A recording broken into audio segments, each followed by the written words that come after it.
Góðan dag. Forseti Hugvísindasviðs, doktorsefni, doktorsnefnd, andmælendur, góðir gestir, hér í hátíðarsal Háskóla Íslands sem og annar staðar í veröldinni. Hér mun fara fram doktorsvörn í guðfræði. Ég heiti Rúnar Már Þorsteinsson og forseti guðfræði og trúarbragðafræði deildar Hugvísindasviðs Háskóla Íslands. Ég býð ykkur öll velkomin til þessarar athafnar. Hér mun Bjarni Karlsson verja doktorsritgerð sína Vistkerfisvandi og fátækt, einkenni lífvænlegrar heimsmyndar, mannskilnings og fátæktarhugtaks í fjölmenningarsamfélagi síðnútímans. Ritgerð Bjarna dregur fram og gagnrýnir ýmsa ágalla nútímalegrar hugsunar fátækt, heiminn og stöðu mannsins í honum. Borin saman hnattræn orðræða veraldlegra og trúarlegra aðila og rök færð fyrir samskilningi gildi þess að leggja niður eindahyggju og mannmiðlægni en taka upp tengslahyggju og lífmiðlægni í heimsmenningunni. Spurt hver eru meginatriði í siðfræði þar sem fátækt forðað, og almannahagur leiðarljós. Tillögur að svari eru lagðar fram leið og gildi hins lýðræðislega samtals undirstrikað. Í stað einhliða áherslu á lög og reglur í meintu hlutlausu almannarými nútíma samfélagsins mælt með lýðræðislegri og margþættri samræðu þar sem ólíkar hefðir og menningarheimar mætist og haldi hvert öðru ábyrgu í gagnkvæmri hlustun og virðingu. Bjarni Karlsson lauk embættisprófi í guðfræði frá Háskóla Íslands árið 1990 og meistaragráðu í guðfræðilegri siðfræði árið 2007 frá sama skóla. Hann starfaði sem sóknarprestur í Vestmannaeyjum og Laugarneskirkju í Reykjavík árin 1991 til 2014 en rekur nú eigin sálgæslustofu í Reykjavík. Aðalleiðbeinandi Bjarna var doktor Sólveig Anna Bóasdóttir, prófessor í guðfræðilegri siðfræði við Háskóla Íslands, en í doktorsnefnd voru auk hennar doktor Kolbeinn Hólmar Stefánsson, sérfræðingur á Hagstofu Íslands, og doktor Ólafur Páll Jónsson, prófessor í heimspeki við Háskóla Íslands. Andmælendur eru doktor Jón Ásgeir Kalmansson, aðjúnkt við Menntavísindasvið Háskóla Íslands og doktor Sigríður Guðmarsdóttir, dósent við Videnskabelige Högskole í Noregi.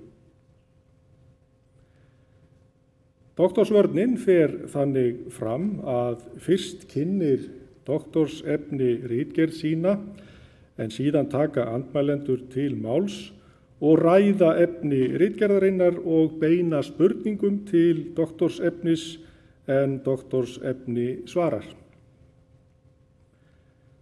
Samkvæmt reglum Háskóla Íslands geta aðrir en þeir sem eru skipaðir andmælendur tekið til máls verk doktorsefnis enda hafi þeir tilkynnt deildarforseta það með sólarhrings fyrirvara.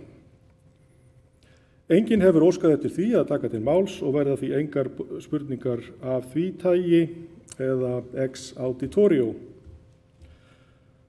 Og hefst nú vörnin með greinargerð Bjarna. Gjörðu svo vel, Bjarni.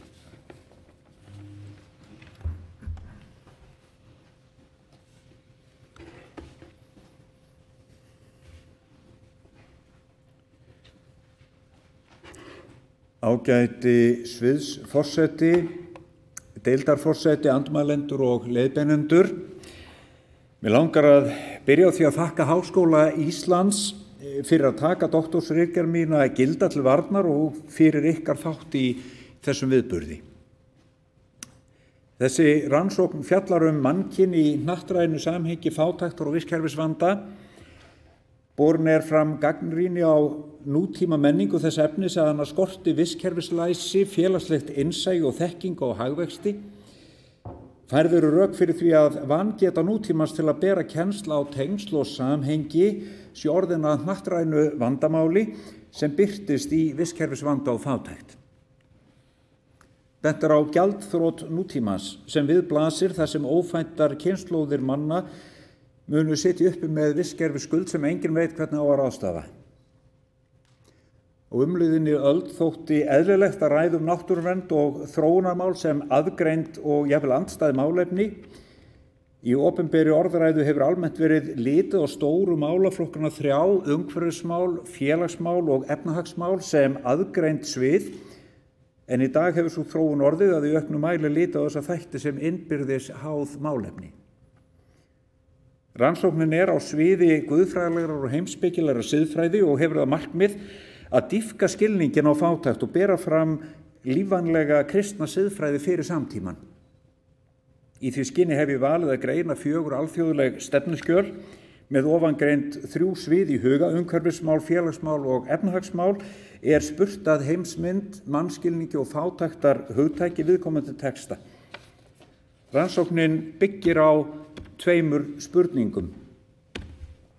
Hverjar eru birtingamyndir fátæktar á ríflega 40 ára tímabili í alþjóðlegum stefnumarkandi skjölum og hvernig tengjast þær hugmyndum stöðu mannsins í síbreytilegum heimi. Hver eru meginatriði í siðfræði þar sem fátækt forðað og almannahagur leiðarljós.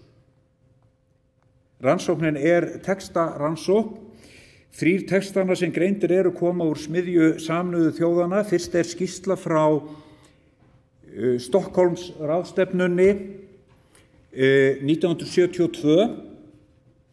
Síðan skýrsla Sameinuðu þjóðanna kennd við Gro Harlem Brundtland, sameiginleg framtíð okkar frá 1987. 3. eru heimsmarkmið Sameinuðu þjóðanna sjálfbæra þróun frá 2015. En 4. textin umburðarbréf Frans Páfa Laudato Si frá sama ári 2015. Fyrstu 3 skjölin eru stefnuskjöl alþjóðasamfélagsins, þar sem leiðtogar heims hafa sameinast á hverjum tíma eftir opna lýðræðislega samvinnu á vettvangi þjóða. Sem svo stefnuskjöl sem leiðtogarnir hafa sameinast eftir lýðræðislega samvinnu. Í umburðarbréfi Frans Páfa birtist forysta kirkjulegs leiðtoga í hnattrænu samtali fyrir hönd kristinna manna við hlið Sameinuðu þjóðanna málefni fátækra og vistkerfis og þróunarvanda á síðustu árum. Það sem réttlætir þennan samanburð og gerir hann mikilvægan þótt skjölin séu ólík að í báðum tilvikum boðandi hnattræn stefnuskjöl að ræða þar sem hliðstæð málefni eru rædd og allir heimsbúar ávarpaðir svo að eftir tekið og til verður samtal og heimsvísu. Þetta mikilvægt af því að lífvænleg kristin siðfræði þarf að kunna jöfn skil á veraldlegri sem trúarlegri orðræðu. Ég vel að túlka rannsóknartextana 4 með hliðsjón af framlagi samtíma félagsfræði, heimspeki og guðfræði orðræðu.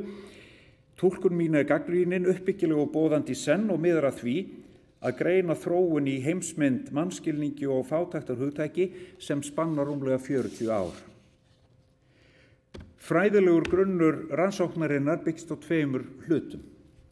Í fyrri hluta lyft fram vissum þáttum í samtali 3 heimspekinga sem varpa ljósi á hvernig og á hvaða forsendum hugmyndin almannahag eða öllu heldur krafan siðferðilega gott líf öllum til handa hefur verið sett í forgrunn að nýju í vestrænni stjórnspeki. Greint frá því hvernig heimspekingurinn John Rawls, hvernig kenning hans réttlæti olli þeim straumhvörfum í fræðilegri stjórnspeki að réttlætishugtakið komst á dagskrá í orðræðu frjálslyndi stefnunnar. Réttlætishugtak Rawls varðar einkum hugmyndinu óhlutdrægni og ekki siðferðilegt sem slíkt. Getunálgun heimspekinganna Amartya Sen og Mörtu Nussbaum hins vegar bein viðleitni til að opna á siðferðilegan og aðstæðu bundinn skilning á réttlæti á sviði stjórnspekinnar án þess þó að víkja frá frjálslyndi stefnunni.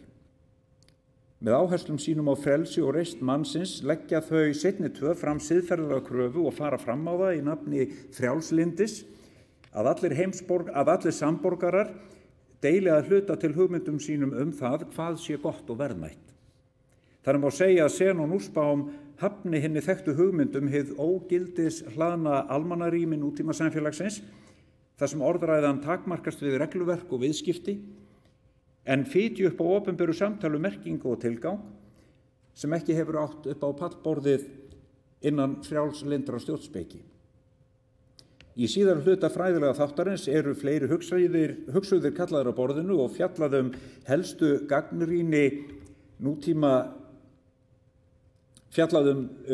gagnrýni þeirra á nútíma hugsun og tillögur að útlínum nýrrar hugsunar. Helstu gagnrýnisþættir sem fram komu eru 3 og varða allir meintan skort á getu til að greina samhengi á einhverju sviði sem í öllum tilfellum eykur á vistkerfisvanda og fátækt í veröldinni. Fyrsta gagnrýnisatriði varðar meintan skort á vistkerfislæsi.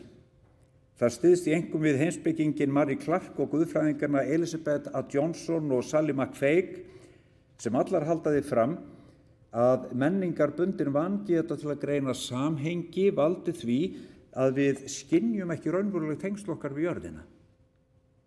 Þær telja mannmiðlæga heimsmynd og mannskilning nútímans byggðan á eindahyggju og einstaklingshyggju þar sem manninum stillt upp sem einyrkja andspænis náttúrunni, líkt og hvort sé hennu framandi, vera ófullnægjandi í ljósi almennrar vistfræðilegrar þekkingar.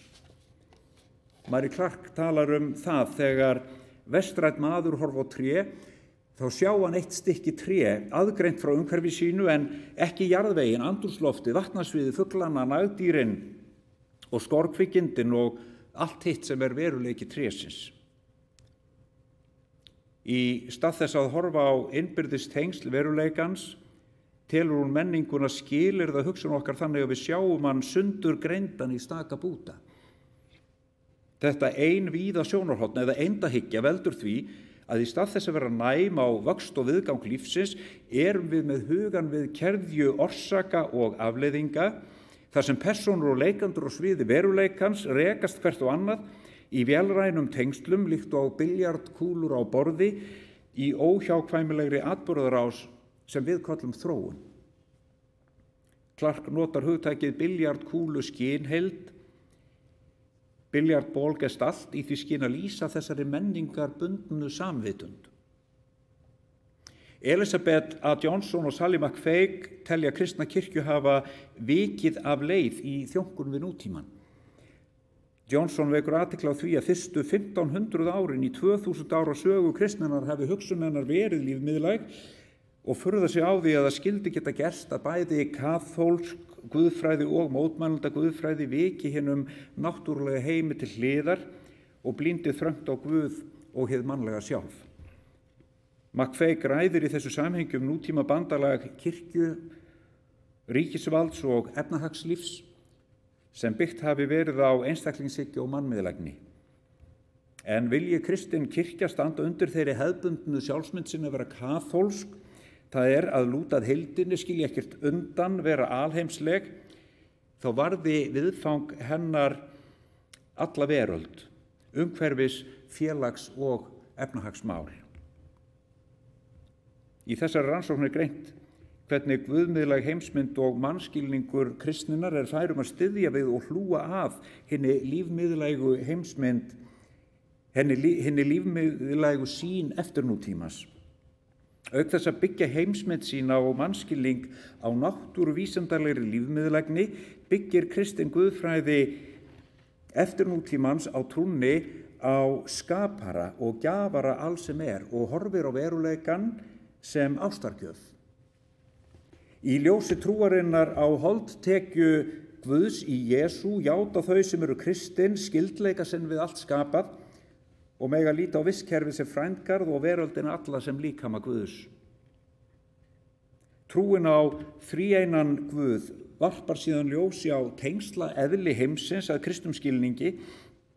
Alheimurinn í öllu sínu gagnháða samhengi er samantengdur í ást. Tekið undir skilgreiningu guðfræðingsins James M. Gustafsson á manni og heimi. Maðurinn sem einstaklingur, samfélag og tegund er þáttakandi í formum og ferlum lífs á jörð, þar sem allt er tengt og hvað öðru háð. Annað gagnrýnis atriði varðandi nútíma hugsun sem tekið til skoðunar varðar meintan skort á félagslegu innsæi. Það styðst ég við heimspekingarna Sen og Clark sem fyrr voru nefnd, en einnig Iris Marion Young og Seilu Ben-Habib, auk guðfræðingarna David Hollenbach og Miroslav Volf, sem hvert sig horfa gagnrýnum augum á hugmyndina hið ógildislaðna almannarými og forgang þess á einkarýmið í frjálslyndi samfélaginu. Með ólíkum hætti bera þau öll fram siðferðilega kröfu tilgang eða merkingu mannlífsins sem verði ekki fundin nema jafnvægi sé gætt milli hins opinbera og einkarlega í menningunni. Ein birtingamynd ójafnvægis milli hins opinbera og einkanlega í nútíma menningu er þegar sjónarmiði forréttinda hópa er hampað og viðhorf þeirra gerð algild. Ógagnrýnanleg og hlutlaus, en sérkennum einstaklinga og hópa er ýtt til hliðar inn í einkarýmið með þeim afleiðingum að almenningur finnur sig upplifir valdaleysi andspænis hinum meintu hlutlausu handhöfum valdsins. Tilfinningi fyrir því að ýmis sérkenni, lífsskoðanir, trú, lífstíll og annað sem einkennir persónur og hópa sé ekki hæft til opinbera birtingar en skilgreint sem einkamál er til þess fallin að valda skömm. Í stað þess að umburðarlyndi byggja á gagnkvæmum skilningi eða jafnvel áhuga fyrir hinu framandi, þá tekur það snúast að leyfa fólki bara að vera ólíkt í einrúmi. Í þessu menningar andrúmi er réttlætis hugtækinu vikið til hliðar á hinum pólitíska vettvangi en orðræðan takmörkuð við hagsmuni og regluverk líkt og nefnt var hér að ofan. Og hver verður staða hinna fátæku í menningu þar sem almenningur er hættur að sjá sig og tjá sig sem siðferðilega gerendur með sköpunarkraft og vilja en smættar sig niður sem neytendur og eigendur með langanir og hagsmuni án tilgangs og merkingar. Með hugan við vistkerfisvanda og fátækt er tekið undir þá sýn í þessari rannsókn að vanlegra sé að leggja áherslu á gagnkvæm tengsl hins opinbera rýmis og einkarýmisins, viðurkenna sérkenni og staðsetningu ólíkra persóna og hópa og iðka samtal þar sem gert sér ráð fyrir öllum sem borgurum í vistkerfi heimsins. Þriðju og síðasti gagnrýnis þátturinn varðar svo hið þrönga hagvaxtar hugtak nýklassískrar hagfræði sem byggir á yfirráðahyggju og miðar að hagsmunum fárra. Þess í stað er bent á hugmyndina sjálfbæra þróun sem nýtt hagvaxtar hugtak og talað vistræna hagfræði sem byggi á tengslahyggju og miði að almannahag.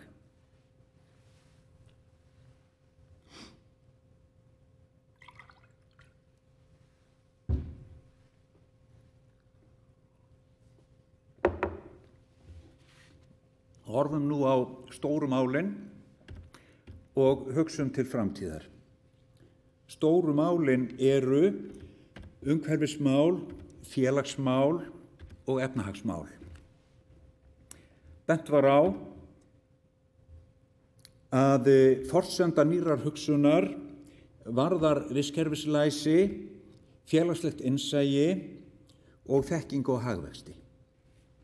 Í þessari rannsókn er rökstutt að lífvænleg framtíðarsýn krefst endurskoðaðrar heimsmyndar, endurskoðaðs mannskilnings og endurskoðaðs fátæktar hugtaks. Þegar spurt er að heimsmynd í þeim 4 textum sem hér eru rýndir varðar áhugi minn einkum það að hvaða marki megi greina útlínur mannmiðlægrar heimsmyndar og lífmiðlægrar heimsmyndar í textanum. Markmiðið er að varpa ljós á þær breytingar á heimsmynd sem nú eiga sér stað í hnattrænni orðræðu, þar sem eindahyggja og vélhyggja víkur fyrir heildarhyggju og tengslahyggju. Þegar spurt er að mannskilningi er greint hvort textinn birti mannin einkum sem einyrkja og hagsmunaaðila andspænis náttúrunni í anda nútíma heimsmyndar eða hvort sjá megi eftir nútímalegan mannskilning þar sem maðurinn er álitinn ábyrgur þáttakandi í vistkerfi fremur en miðdepill þess og helsta dýrmæti. Með fulltingi fræðimanna á sviði félagsfræði, heimspeki og guðfræði eru bornar fram 6 skilgreiningar á fátækt og textarnir 4 rýndir með hliðsjón af þeim. Fátækt sem hyskni, sem efnislegur skortur, fátækt sem skortur í samanburði við aðra, fátækt sem félagsleg útilokun, sem viss siðferðisvandi og loks sem vistkerfisvandi. Fyrsta skilgreiningin hefur þó sérstöðu að fátæktarvandinn er einskorðaður við hina fátæku. Hinar 5 setja fátækt í víðara samhengi og eru settar fram með það í huga að hver skilgreining feli í sér þá sem á undan kemur og víkki hana með enn nýju sjónarmiði. Hvað er fátækt? Hver er fátækur? Hefur hinn fátæki siðferðilega sérstöðu? Í ljós koma þrenns konar megin fátæktar hugtök í þessum 6 liðum. Fyrsta skilgreining setur ábyrgðina á fátæktinni á einstaklingin og lítur á fátæktarvandann sem einstaklingsbundin löst eða skömm. Skilgreiningar 2 og 3 líta á fátæktarvandann sem skort en án siðferðilegs inntaks. Það er þessar skilgreiningar ger ekki endilega ráð fyrir því að fátækt sé pólitískur vandi eða siðferðisvandi og kalla engan til ábyrgðar. En skilgreiningar 4, 5 og 6 líta ýmist á fátækt sem pólitískan vanda þar sem ábyrgðin er félagsleg en ekki einstaklingsbundin eða jafnvel sem siðferðisvanda. Þar er fátæktin talin ræna hinn fátæku tilgangi eða merkingu. En varðar fátækt einungis fólk eða getur jörðin verið fátæk? 7. skilgreiningin gerir ráð fyrir því. Nú ætla ég að gefa snöggt yfirlit yfir greiningu mína á heimsmynd, mannskilningi og fátæktarhugtaki, textana 4 og nota til þess samanburðartöflu sem birtist á blaðsíðu 247 í ritgerðinni. Heimsmynd skýrslunar frá Stockholms ráðstefnu Sameinuðu þjóðanna 1972 er nútímanleg og mannmiðlæg, eindahyggja og vélhyggja ræður för og litið er á náttúruna sem hráefni handa manninum. Maðurinn birtist þar sem helsta dýrmæti heimsins. Mannleg reisn er einkum fólgin í getu til verðmætasköpunar. Maðurinn stendur andspænis náttúrunni sem einyrki og hagsmunaaðili. Fátækt er þar ekki einungis talin felast í efnislegum skorti eða skorti í samanburði við aðra, samanber fátæktarskilgreiningarnar 6, heldur er fátækt skilin sem félagsleg útilokun. Þó er hún ekki talin skapa siðferðislega sérstöðu, heldur frekar sem ákallu meiri þróun. Heimsmynd Brundtland-skýrslunnar frá 1987 er blanda af eftir nútíma og nútíma. Þar er á ferð mannmiðlægni í bland við lífmiðlægni. Áberandi breyting er í því fólgin að fremur en að líta á jörðina sem hráefni er rætt hana sem eitt samofið lífkerfi. Þó er sem fyrr enn litið á gæði jarðar sem eign mannsins. Fremur en að vera helsta dýrmæti heimsins er maðurinn orðinn víkjandi þáttur í vistkerfinu. Í stað verðmætasköpunar er reisn mannsins talin liggja í getu hans til ábyrgðar. Einyrkinn víkur fyrir félagsverunni og hagsmunaaðilinn fyrir þáttakandanum. Hort er á manni sem hluta af náttúrunni en ekki aðgreindan frá henni. Þó er ljóst að í Brundtland-skýrslunni hefur maðurinn áfram skýra hagsmuni sem hann blygðast sín ekki fyrir. Fátækt er áfram félagsleg útilokun en við bætist að með tilliti til þeirra staðreyndar að fátækt veldur vistkerfisvanda sem bitnar á ófæddum kynslóðum er hún álitin vera siðferðisvandi þegar þarna er komið. Þó er ljóst að einungis fólk er fátækt en hvorki dýr né vistkerfið að öðru leyti. Þegar heimsmarkmið Sameinuðu þjóðanna frá 2015 eru rýnd kemur í ljós að búið að kveðja hina mannmiðlægu nútímalegu heimsmynd og heilsa henni lífmiðlægu eftir nútímalegu heimsmynd refjalaust. Jörðin er lýst sem lífveru með líðan og hagsmuni. Mannskilningur heimsmarkmiðana felur í sér allar áherslur Brundtland-skýrslunnar sem á ofan greinir, auk þess sem mannskilningurinn er orðinn siðferðilegur. Rætt mannin sem fanga fátæktar og áréttað að það sæmi ekki reisn hans. Fátæktar hugtæki sem fyrr félagsleg útilokun og siðferðisvandi sem byggir á kröfum sjálfbærni, en nú hefur sanngirniskrafan bæst við í ljósi siðferðilegs mannskilnings. En hversu kyrfilega sem rætt mannin sem þáttakanda í formum og ferlum lífsins á jörðinni og sem hluta á náttúrunni, þá stígur texti heimsmarkmiðana ekki það skref að ræðum náttúruna sem þolanda fátæktar, einungis maðurinn er fátækur. Heimsmyndin sem birtist í umburðarbréfi Frans Páfa er allsendis eftirnútímaleg. Hún er lífmiðlæg og guðmiðlæg í senn. Vistkerfið er ekki bara tengslavefur, heldur ástargjöf skaparans. Jörðin er systir, heimurinn er á ferð í átt að markmiði sínu sem er Guð. Sjálf heimsmyndin er því siðferðileg og byggir á trú á innri skyldleika alls. Veruleikinn er frændgarður. Mannskilningur Páfa felur í sér allar áherslur heimsmarkmiðana, en við bætist að í áðurnefndu ferðalagi alheimsins á leið til Guðs er maðurinn kallaður til að gegna leiðsögu hlutverki vegna getu sinna til að bera ábyrgð. Fátæktar hugtak Páfa felur í sér skilning Sameinuðu þjóðanna á fátækt sem félagslegri útilokun og siðferðisvanda, en bætir við þeim skilningi að í kjarna sínum sé fátækt höfnun á frændsemi.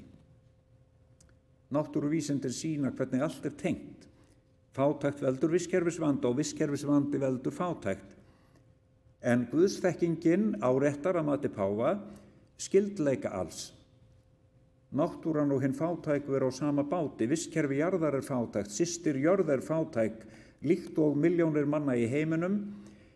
Af guðmiðlægum sjónarhóli Páfa er fátækt því tengslarof og synd. Síðasta kafla ritgerðarinnar er ætlað að svara seinni rannsóknarspurningunni: hver eru megin atriði í siðfræði þar sem fátækt er forðað og almannahagur er leiðarljós. Niðurstaða mín er sú að lífvænleg heimsmynd í fjölmenningar samfélagi eftir nútímans skuli byggjast á lífmiðlægri heimsmynd sem grundvöllu sé á náttúruvísindalegri þekkingu sem jafnframt hljóti aukna dýpt í guðmiðlægri heimsmynd kristinnar trúar. Heimurinn er samsafn opinna gagnvirkra kerfa þar sem allt er innbyrðis tengt og háð hvað öðru, og sem slíkur er hann í sumra augum líkami Guðs og jörðin svo sem væri hún systir. Með viðspyrnu í lífmiðlægu sjónarhorni Sameinuðu þjóðanna og líf- og guðmiðlægu sjónarhorni Frans Páfa, James M. Gustafson og fleiri guðfræðinga, með áherslum allra þessara aðila á tengslahyggju þar sem mannmiðlægni er varpað fyrir róða en áherslu lögð á mannin sem þáttakanda, set ég fram eftirfarandi mannskilning fyrir fjölmenningarsamfélag eftir nútímans. Maðurinn sem einstaklingur, samfélag og tegund er þáttakandi í formum og ferlum lífs á jörð þar sem allt er tengt og hvað öðru háð. Mannkyn deilir örlögum með alheimi og reisn mannsins felst í getunni til að vera skapandi og ábyrgur í tengslu.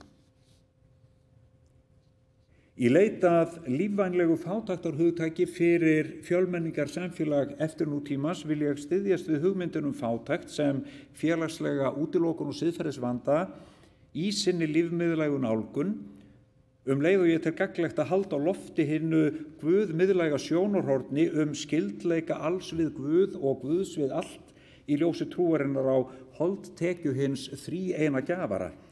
Hið lífmiðlæga sjónarhorn Hið lífmiðlæga sjónarhorn lýsir vistkerfistengslum og það gerir hið guðmiðlæga líka, en bætir við áherslu á þá skuldbindingu sem fólkin í vitneskinu skyldleika alls í Guði. Skilgreining mín á fátækt hljóðar því svo: fátækt félagslega útilokun og siðferðisvandi, en jafnframt hún skortur á sjálfbæri þróun sem og vistkerfislegt tengslarof sem skoða má sem höfnun og frændsemi. Loks eru 3 tillögur lagðar fram sem eru áríðandi forgangsatriði í samtímanum. Þessar tillögur kveða á breytt hugarfar sem miða því að forða fátækt og efla almannahag. Allar helstu heimildir þessara rannsóknar, stakir fræðimenn, Sameinuðu þjóðirnar, Frans páfi og aðrir eru sammála að fátæktur og vistkerfisvandi veraldar verði ekki leystur nema í opinni og gagnvirkri samvinnu á sviði félags- og efnahagsmála. Á sviði umhverfis, félags- og efnahagsmála. Í þessari rannsókn því haldið fram að nútíminn og nútíma hugsun ýti undir vistkerfisvanda og fátækt með skorti á vistkerfislæsi, félagslegu innsæi og skilningi á hagvexti. Tillögur mínar varða þessi 3 svið. Í fyrsta lagi mikilvægt að við kveðjum hina mannmiðlægu hugmyndum einyrkjan, eða með orðalagi Marie Clark að við sigrumst á biljartkúlu skinnheildinni sem að greifti í menningu okkar. Veruleikinn meira en samsafn staka. Þess í stað þurfum við að efla vistkerfislæsi, koma okkur upp túlkunarrömmum og sjónarmiðum sem gera ráð fyrir og skýra tengsleðli veruleikans, þannig að við hættum að sjá stök tré, aðgreind svið og lokuð kerfi, eða líta á mannin sem einyrkja fyrst og síðast, en berum aukið skinnbragð á alheiminn í lífmiðlægu ljósi, sem samansafn opinna gagnvirkra kerfa þar sem allt innbyrðis tengt og háð hvað öðru. Í þeirri vinnu getur guðmiðlægt sjónarhorn kristinnar kirkju sem styðst við trúna á veruleikan sem sköpunarverk og sér Guð sem tengslaveru í heilagri þrenningu sem sameinast hafi alheiminum í fátæku barni, veitt hinu lífmiðlæga sjónarhorni stuðning og aukna dýpt. Í öðru lagi munum við þurfa að leggja til hliðar hugmyndin hlutleysið og ógildis hlaðna almannarýmið vegna þess að það ímyndun sem skerðir félagslegt innsæi okkar. Hin einvíða áhersla tvíhyggjulegrar nútíma hugsunar sem kristallast í hugmyndinu hlutleysi þröngt sjónarhorn sem veldur því að lífið rúmast ekki innan veruleikans, persónur, hópar og heilu menningar heildirnar eru jaðarsettar og kvíði, einsemd og tilgangsleysi magnast, oft í réttu hlutfalli við meintan hagvöxt, þar sem fólk upplifir sérkenni sín sem íþyngjandi farangur, óhæfan til opinberrar birtingar og finnur sig því ekki heima í umhverfi sínu og samfélagi. Í þessu samhengi getur kristin kirkja reynst mikilvægt þekkingarsamfélag þar sem horft á hvern mann sem þáttakanda í vistkerfi og hinn kristnu leitast fyrir sitt leyti við að skapa rými í sjálfum sér fyrir náungan líkt og Jesús gerði. Verkefni hinna kristnu þá að standa traustum fótum í sinni guðmiðlægu hefð sem eðli sínu samkvæmt í sífelldri mótun, því sá Guð sem opinberast í ritningunum og vistkerfinu lifandi Guð sem stöðugt leitar nýrra leiða. Mannmiðlæg einstaklingshyggja gildismat sem einkennir nútíma frjálslyndi stefnu og hugmyndin hlutleysi vinnutilgáta sem einkennt hefur þetta tímabil í pólitísku sögu vestrænnar menningar.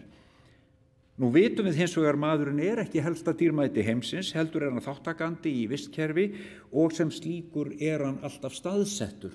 Öll standa einhvers staðar, flest standa víða. Hlutleysi var í besta falli óskhyggja sem hefur leikið stóran þátt í því að lög helga stigveldisbundin ákvarðanaferli og gefa forréttindahópum ásýnd hins algilda og hlutlausa á meðan geta, þarfir og gildi annarra hafa verið þögguð, hundsuð eða álitin afbrigðileg. Hinn hundsuð og þögguðu meðal annars vistkerfið og hinn fátæku í heiminum. Málefni fátæks og málefni vistkerfisins verða ekki aðgreind og ekki leyst öðruvísi en með samþættum aðgerðum. Gildismat og vinnutilgáta sem að ber ekki kennsl á samhengi hefur fátt að segja andspænis slíku verkefni.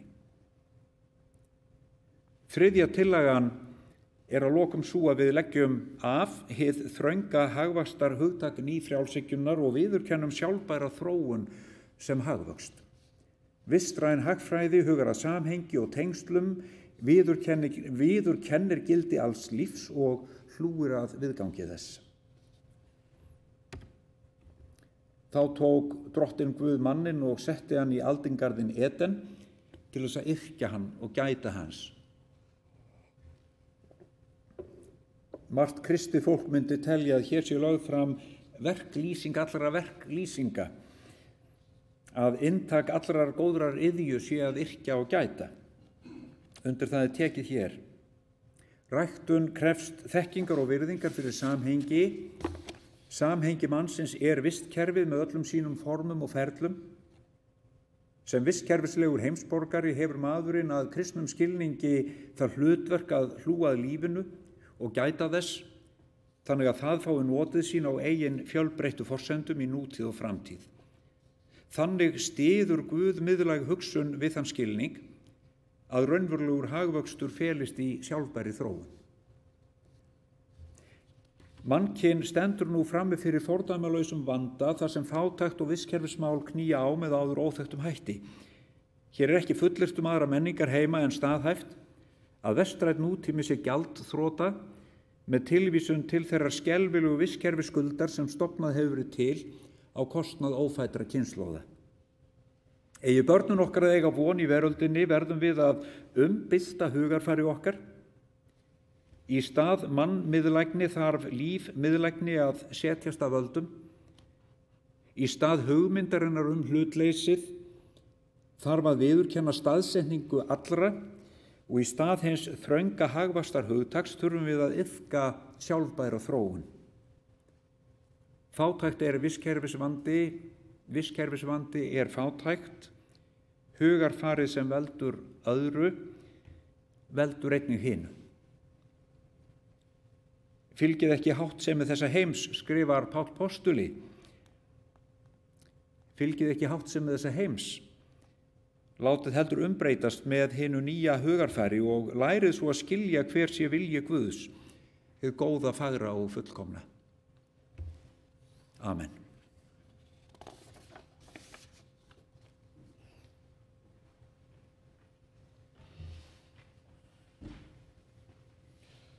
Þakka þér fyrir, Bjarni. Nú tekur fyrri andmælandi til máls, Dr. Jón Ásgeir Kalmansson, aðjúnkt við menntavísindasvið Háskóla Íslands. Gjörðu svo vel, Jón. Já, ágæta doktorsefni. Sviðsforseti, deildarforseti, aðrir tilheyrendur. Ég ætla að hafa hérna stuttan inngang og síðan er ég með í grundvallaratriðum þrjú umræðuefni sem ég vildi fá að impra á. Undir þau falla út af þessu ýmis fleiri efni sem væri hægt að ræða þannig að við getum svona bara leikið það eftir hendinni. En gott og vel. Megin viðfangsefni þeirra ritgerða sem hér er lögð fram til doktorsprófs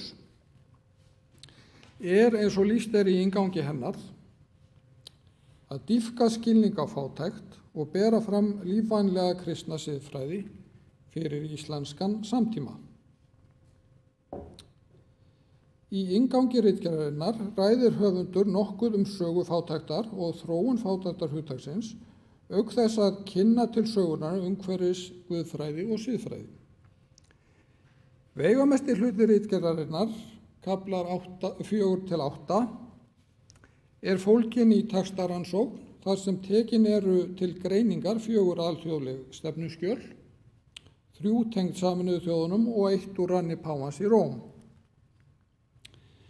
leitast höfundur við að draga fram þann skilning sem þessi stefnumótandi skjöl fela í sér á fátækt en ekki síður á heimsmynd og mannskilningi sem þau hafa að geyma. Í 2. og 3. kafla og einnig í 9. og síðasta kaflanum tekur höfundur einkum til skoðunar og gagnrýni ýmsar hugmyndir sem hann telur að einkenni og hái nútíma heims og mannskilningi og setur jafnframt fram sína eigin hugmynd betri og lífvænlegri skilning á manni og heimi og á eðli fátæktar. Eins og sjá má af þessari stuttu lýsingu mikið undir í þessari ritgerð og höfundur alls ósmeykur að takast á við stóra spurningar varða grundvallar þætti í menningu okkar, hugmyndaheimi og siðferði. Hér með öðrum orðum á ferðinni metnaðarfull tilraun til þess í fyrsta lagi að greina helstu þætti nútíma heimsmyndar og mannskilnings sem meðal annars hefur mótast af hugsjónum upplýsingarinnar, frjálslyndum hugmyndum á sviðum stjórnmála og sjónarmiðum í anda iðnvæðingar, kapítalisma og neyslusamfélags. Í öðru lagi gagnrýna þessa heimsmynd og mannskilning í ljósi bæði nýrra og gamalla strauma í siðfræði og guðfræði. Í 3. lagi að færa rök fyrir annars konar grundvallar hugsunum mann og heim. Í 4. lagi að beita siðfræðilegum og guðfræðilegum hugtökum við greiningu og samanburð á lykiltextum á sviði umhverfismála frá Sameinuðu þjóðunum og páfanum í Róm. Og í 5. lagi að beina sjónum sérstaklega að fátæktarhugtækinu og margháttuðum tengslum þess við grundvallar skilning á eðli manns og heims. Og í 6. lagi leggja drög að siðfræði sem leggur til grundvallar baráttu gegn fátækt og virðingu fyrir almannahag. Nýmæli ritgerðarinnar ekki síst fólgið í viðleitni til að varpa ljósi á og takast á við alvarlegt siðferðilegt vandamál í samtímanum, fátækt, með því að setja það í samhengi við undirstöðu þætti í hugmyndaheimi og menningu okkar daga. Þá það einnig styrkur ritgerðarinnar að hún leiðir saman raddir og nálganir ólíkra fræðasviða eins og heimspeki, siðfræði, stjórnspeki, guðfræði, hagfræði og fleiri greina í einni skipulegri fræðilegri orðræðu. Það einnig ástæða til að þakka höfundi fyrir að skrifa ritgerðina á fallegri og góðri íslensku og leggja þannig sitt að mörkum til að við Íslendingar getum hugsað og tjáð okkur margslungin siðferðileg og guðfræðileg viðfangsefni á okkar eigin tungu. Og það margt fleira sem ég gæti sagt jákvætt ritgerðina. Ég held satt að segja að þetta sé ýmsu leyti ritgerð sem var að bíða eftir að hún væri skrifuð. Hún það þurfti einhver að skrifa þessi ritgerð. Hún að fjalla þetta efni á þann hátt sem ég held við þurfum á að halda, að leiða fram og greina strauma í nútímanum út frá grundvallar hugtökum í guðfræði og siðfræði meðal annars. Nú hrósinu lokið,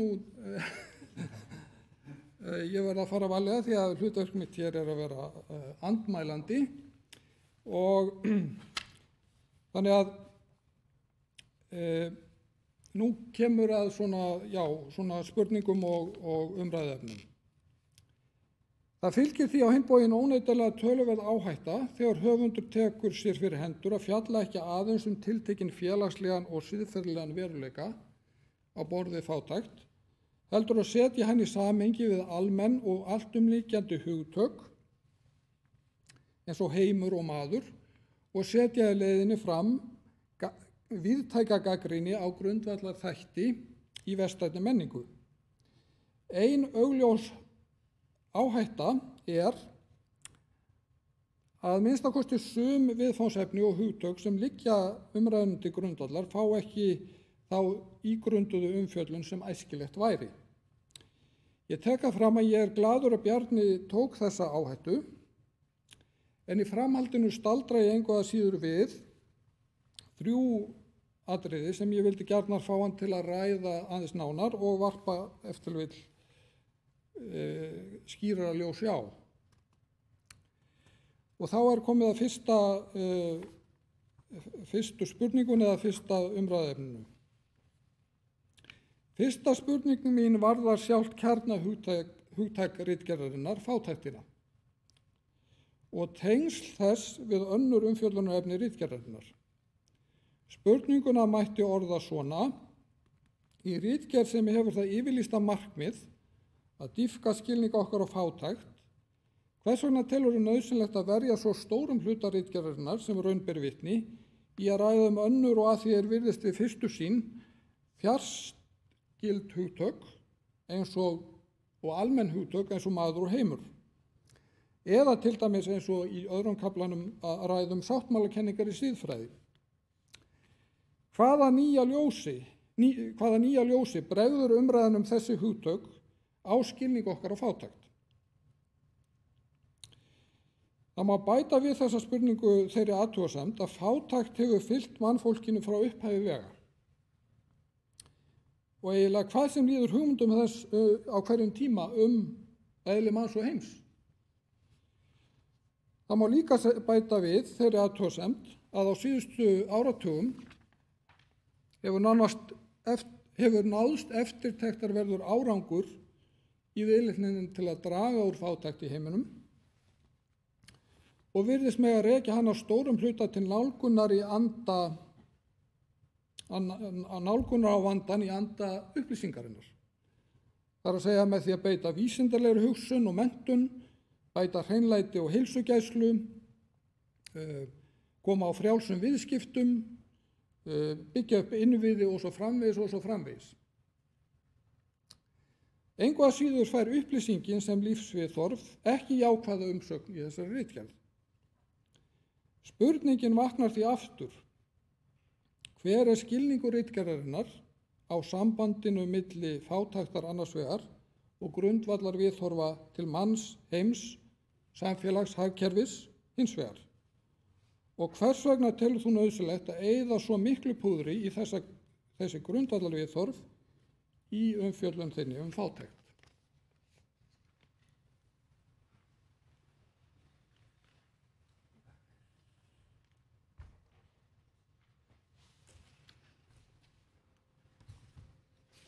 Ég var að standa hér. Ég þakka fyrir þessa spurningar og takk fyrir þetta yfirlit og jákvæðnina sem búið að setja fram. Ég þykir vænt það, en ég ætla að svara þínum spurningum. Hvers vegna verið að fjalla hér fjarskyld hugtök, það verið að tala fátækt, ert þú að spyrja. Nú vona ég skilji þig rétt og þú leiðréttir mig ef ég hef ekki gripið spurningurnar þannig að það sé fullnægjandi. Þú ert að spyrja það, þú ert að segja, Bjarni, þú ert að fjalla hér fátækt, en þú tekur fjarskyld hugtök, mann og heim, ræður sáttmálakenningar í stjórnspeki og hvaða ljósi varpar þetta allt saman á fátækt? Ég mætti kannski bæta við bara af því ég kíkti á það í morgun. Já. Og þetta bara svona, ég fór í efnisyfirlitið. Já. Og mér virtist svona að þeir kaflar í ritgerðinni þar sem væri gaggjart að fjalla fátækt væru svona cirka 50 blaðsíður samkvæmt efnisyfirlitinu. Já. Ritgerðinni 260 síður. Já. Þannig að samkvæmt því er 20% ritgerðinnar fátæktu. Já. En samt þetta sem sagt svona svo spurning sem þú segir að ritgerðinni sé aðalega fást við. Þannig að það er eitt saman. Þakka þér fyrir. Og það ég ekki undrandi á því að þú sést undrandi vegna þess að ég það sjálfur. Ég vissi það ekki þegar ég lagði af stað þetta ferðalag. Þá hélt ég að ég væri einmitt að fara að skrifa ritgerð fátækt og ég hafði, eins og fram kemur í formála og inngangi, þá nálgaðist ég það einfaldlega vegna reynslu minnar sem sóknarprestur, bæði út á landi og hér í borginni, að mér blöskraði þetta ástand, þetta fátæktar ástand. Það upprunalega það sem geraði verkum þegar við mér blasti að jafnvel þriðja kynslóð fátækra og búandi hér inn í Laugarneskverfi þar sem ég var að þjóna og það var öllum sama og ég horfði á þessa fátækt og það fyrsta sem að ég sá og áttaði mig á sem ungur prestur var það að fátækt tengdist ekki bara skorti og efnislegum gæðum, heldur sá ég þessa félagslegu virkni og ég fór að horfa á skömmina. Ég ætlaði að gera rannsókn á fátækt með skammarhugtæki sem algjörlega miðlægt. Það var það sem ég ætlaði að gera. Hér situr fólki sem komið vekk fyrir það. Og í ljós kom að þegar ég fór að huga því hverjir eru það sem að skrifa fátækt og hvar orðræðan fátækt á heimsvísu, þessi hnattræna orðræða sem ég hlaut að horfa á og skoða, að þá kom bara í ljós mjög fljótt, mér til furðuundrunar að þegar Sameinuðu þjóðirnar eru að fjalla fátækt, sem þær hafa aldeilis gert og aldeilis náð árangri vegna þess að það undir formerkjum Sameinuðu þjóðanna síðustu 20 árin, þá hefur tekist að helminga allra handanna fátæktarböl, ótímabæran ungbarnadauða, mæðradauða, ólæsi, allra handanna sjúkdómar og fleiri aðskiljanlegir fátæktarþættir í lífi og reynslu og bara veruleika mannkyns og það alveg rétt að það hefur tekist nefnilega með pólitískum aðgerðum að helminga vandann og við skulum ekkert gleyma því og það breytir þó ekki því að þegar horft á það hvernig einmitt veraldlegir aðilar Sameinuðu þjóðirnar, hvernig þær fjalla fátækt og fátæktarvandann og veruleika fátæktarinnar, þá hefur sú þróun orðið á þessum árum eins og ég að benda á í rannsókninni að menn sjá að fátæktarvandinn og vistkerfisvandinn einn og sami vandinn. Vistkerfisvandi fátækt og fátækt vistkerfisvandi og þetta verður ekki aðgreint. Hvers vegna? Vegna þess að þannig veruleikin sem við lifum í. Og svo verið að benda á það, einmitt í textum Sameinuðu þjóðanna sem einmitt eru þetta veraldlega efni sem byggir alfarið á heimspekilegri nálgun, félagsfræðilegum og félagsfræðinni sem að ég nota hér mjög, það félagsfræði, heimspeki og guðfræði sem hér blandast rauninni, þessi þrír þættir í þessari rannsókn. Og það sem Sameinuðu þjóðirnar, þeirra nálgun að vandanum þessi, við munum ekki ná árangri nema við leggjum frá okkur þessa innbyggðu aðskilnaðarhyggju, þessa aðgreiningarhyggju sem hefur verið mikilvægur þáttur í stjórnspeki, í nútíma stjórnspeki. Menn hafa horft á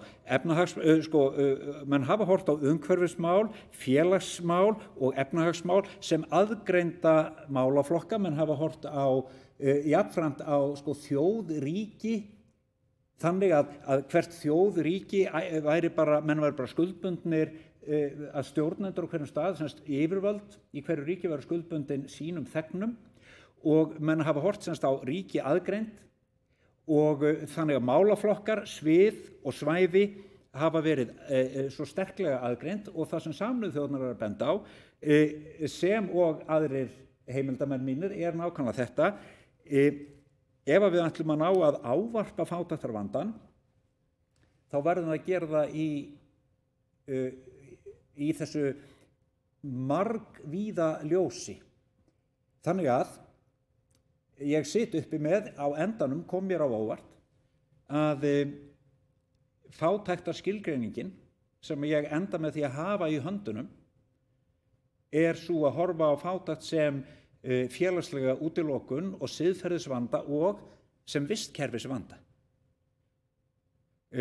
Og ég veit ekki hvort þú vilt að ég get tala lengur um það, það sem mjög áhugavert það að á meðan Sameinuðu þjóðirnar í sínum síðasta texta sem ég rannsaka, textin frá 2015, það sem eru heimsmarkmiðin sjálf,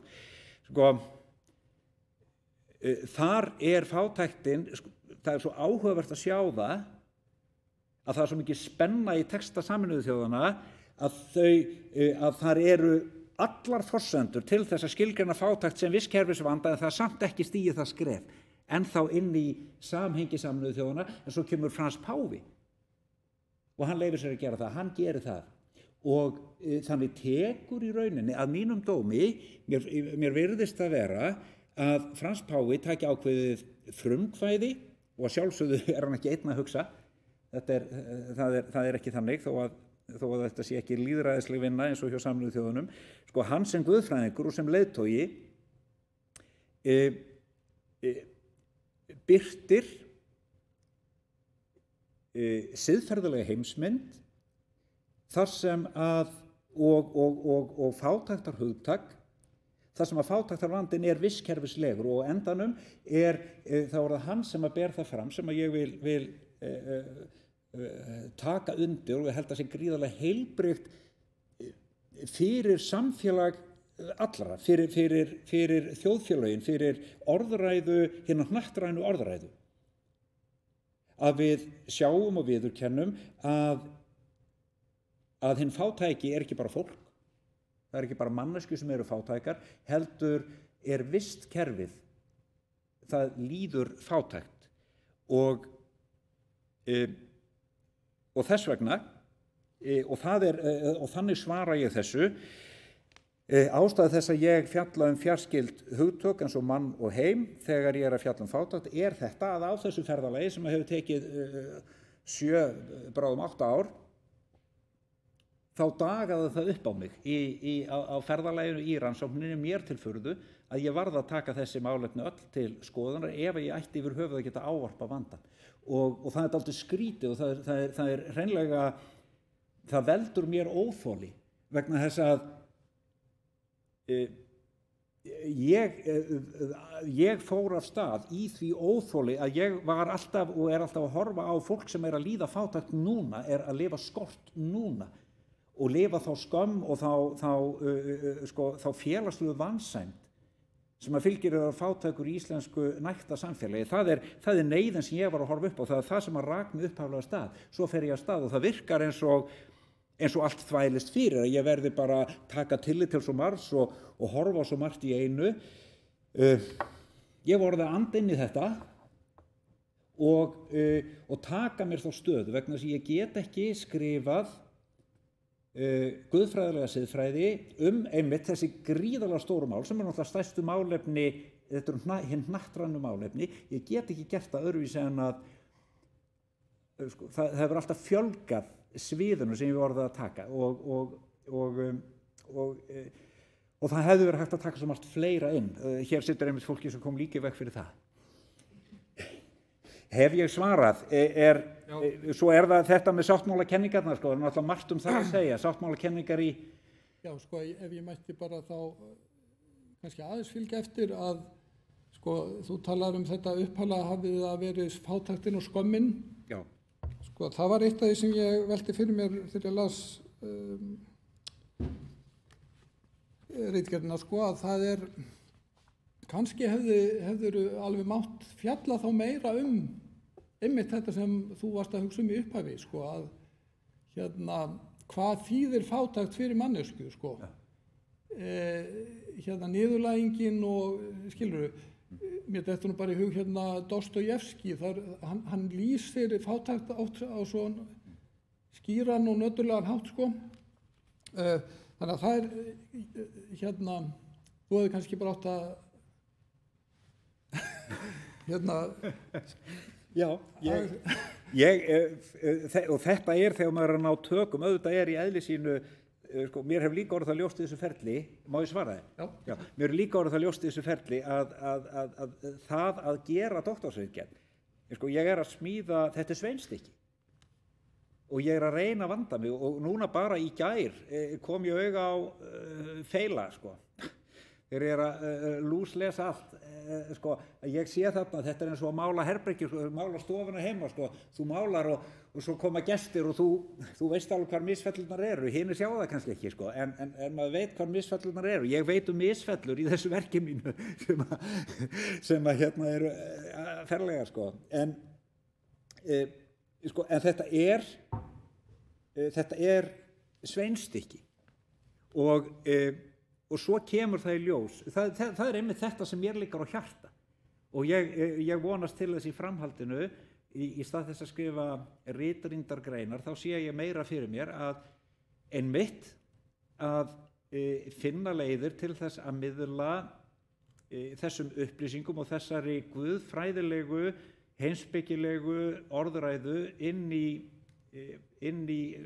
sko samtalið með þjóðin og þess vegna ég einmitt, ég tók þessa ákvörðun mjög yfirvegað með Sólveigu Önnu í upphafinu að ég ætlaði að skrifa á íslensku og það er ekki síst undir áhrifum Páls Skúlasonar heitis, blessuð sé minning hans, þegar hann var að kenna okkur við guðfræðideildina okkur Jónu Hrönn sem fékk að vera hérna, Guði sé lof, núna,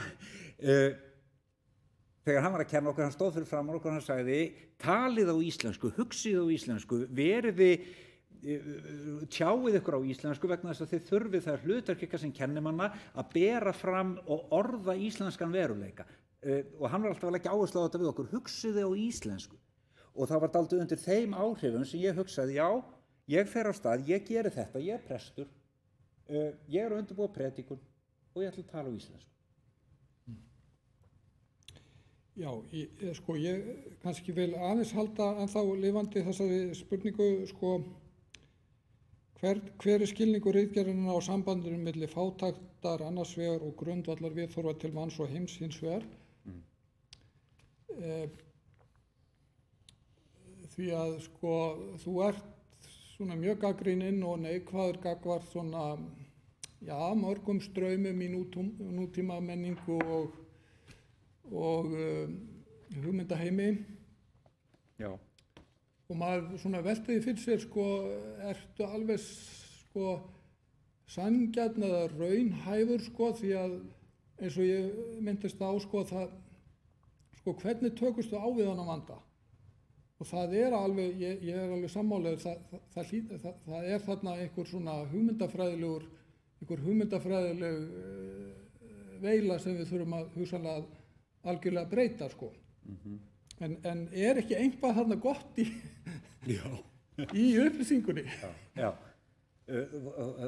já, hamingjan góða, sko, það er eins gott að það sé tekið fram og það kemur að vísu fram tel ég í ritgerðinni, allavega í orðum, sko, það sem að Páfinn, það er mjög gott hjá Frans Páfa, það sem hann segir, sko, hver getur neitað fegurð skýjakljúfs, hver dáist ekki að flugvél og flugi, hver er ekki þakklátur fyrir sko, allt það sem að lækna vísindin hafa áorkað að gera það verkum eins og við núna í veirufárinu sitjum uppi við njótum forystu sem hvers vegna njótum við þess að vera hér heil og upplýst og varðveitt frá veirunni allt okkar samfélag með þessum, þetta eru vísindarleg, náttúruvísindarleg afrek og við skulum ekki vanþakka það, hamingjan góða. Og þetta er ávöxtur og við erum að njóta ávaxta af erfiði kynslóðana og liður í þroskasögu okkar menningar er sannarlega þetta sem er nútími og ef við ætlum að, sko það er eins og kveiki í húsinu sínu að ef við ætlum bara að hafna nútímanum sem menning og segja að það sé allt slæmt. Það sem við hins vegar sitjum uppi með er það, og við verðum að sjá, og mér finnst að vera, ég lít á það sem ábyrgð allra sem að komnir eru 50, að bara viðurkenna þá staðreynd sem við blasir að nútíminn sem við höfum notið og stöndum í og þetta menningar ástand, það er gjaldþrota. Gjaldþrot er það þegar stofnað hefur til skulda sem ekki hægt að greiða og enginn borgaramaður fyrir, það gjaldþrot.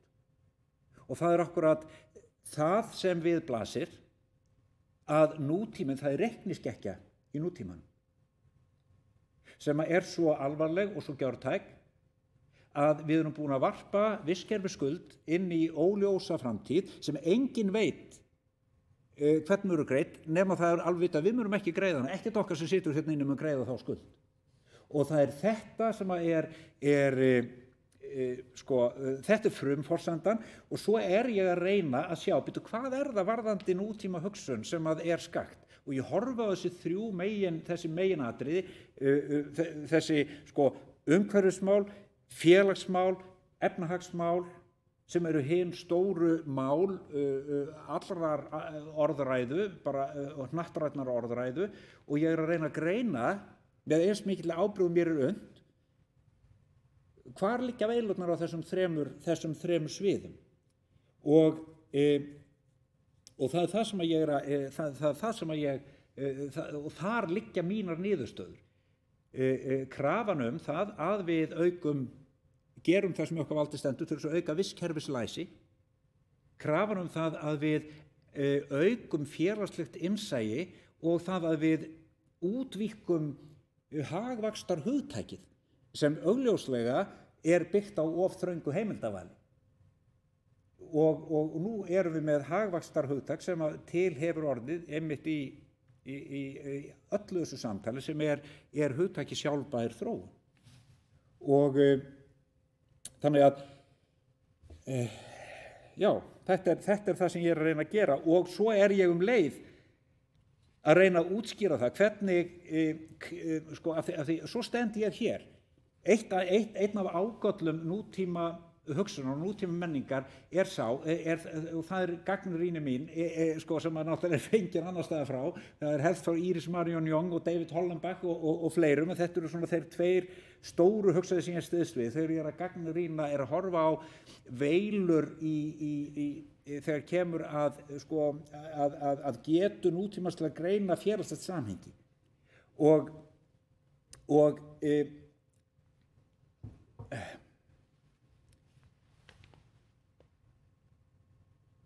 Já, nú misti ég hugsunina. Ég misti hugsunina. Það var málið. Að við erum, það sem ég að reyna að sýna fram á það að ég að reyna að leiða það inn hvernig að því að það sem galli nútíma hugsunar það að það þessi hugsun það að þessi hugmynd hlutleysi, að það sé í alvöru hægt að vera hlutlaus, að það sé hægt að standa hvergi. Og þessi til hlutlaus sjónarhóll hér stend ég sem fulltrúi kristinnar hefðar og ég að reyna að skýra mig sem segja, heyrðu, ég kristinn kall, ég kristinn maður, ég guðfræðingur og tilheyri minni hefð, og ég tel að mér sé skylt að útskýra fyrir heiminum, líka þeim sem ekki trú á Guð, líka þeim sem ekki eru kristinn, hvernig á því stendur og þau megi ef til treysta mér sem vistkerfislegum heimsborgara. Og ég held að og það viðleitni, það heildarviðleitni þessarar rannsóknar minnar að útskýra þannig að það skiljist í menningunum okkar hvaða öryggisþættir raunverulega búa í kristinni hefð og kristinni menningu, með hvaða hætti kristin kirkja, kristin guðfræði getur verið vistkerfislega ábyrg og hvernig hún getur hlúð að þessu risastóra sameiginlega verkefni sem ekkert annað en hugarfarsbylting sem þarf að eiga sér stað, það að yfirgefa mannmiðlægnina, meðtaka það sem að náttúruvísindin sýna svo vel fram á, að allt innbyrðis tengt og háð, við meðtaka lífmiðlægnina og hvernig kristin trú og kristin hugsun og guðfræði og kristin hefð getur umfaðmað þetta og hlúð að því út frá sinni bestu guðsþekkingu, með sinni Guð miðlægu nálgun. Þannig að við getum án þess að yfirgefa þann grundvöll sem við stöndum á, án þess að yfirgefa okkar kristnu menningu, okkar sýn og skilning og trú, verið vistkerfislega ábyrg og siðferðilega ábyrg í heim. Þakka, Bjarni. Ég heyri að þú ert farin að hitna. sem er Ég sá það líka á konunni gott, minni. en við þurfum það er hérna 2 aðrir punktar svolítið stóri sem ég vil líka tala um, en sem sagt, ég datt bara í hug sko að ef við líkjum þér við lækni sko, og þetta er læknaskýrsla, en þú ert að greina sjúkdóminn, Já. og þá er kannski mín svona spurning, sko það er náttúrulega ekki gott að vangreina eða misgreina sjúkdóminn, þannig að við skerum í burtu heilbrigt líffæri, skilur við, í staði fyrir að taka það sem er sjúkt, skilur við. Það er kannski hérna, svona mína vangaveltur svona tengjast í svolítið og tengjast hérna næstu athugasemd. Við les bara annað atriði sem ég staldra við varðandi skilning þinn á sáttmálakenningum í siðfræði og sérstaklega hugmyndinu hlutleysi og ógildislaðna almannarými sem þú nefndir, sem þú tengir sterklega við þessar kenningar. Þér er harla mikið nöp við þessa hugmynd, hérna hlutleysi og ógildislaðna almannarýmið, svo mjög að þú gerir það sérstakri tillögu í lok ritgerðarinnar að hún verði lögð til hliðar. Svolítið í ætt við það þegar Kató hinn gamli lauk fyrir ræðu á þeirri frómu ósk að Karþagó yrði lögð yfir. Þetta er mjög, hérna, þú kemur ofta að þessu. Ég velti því á hinn bóginn fyrir mér hvort þú sért ekki að minnsta kosti að hluta til að hengja hér bakara fyrir smið. Og við getum þá aftur notað þessa læknalíkingu, ertu að greina vanda rétt? Nokkuð sem ég þykist vita rétt þitt maður eins og þú viljir ekki gera. Sáttmála hugsuður á borði John Rawls telja til að ákvarða réttlátar grunnreglur samfélags, sé gagnlegt að hugsa sér hlutlausan sjónarhól, það er að segja sjónarhól sem er ekki litaður af mínum hagsmunum eða þínum löngunum, eignastöðu Jóns eða gildismati Gunnu,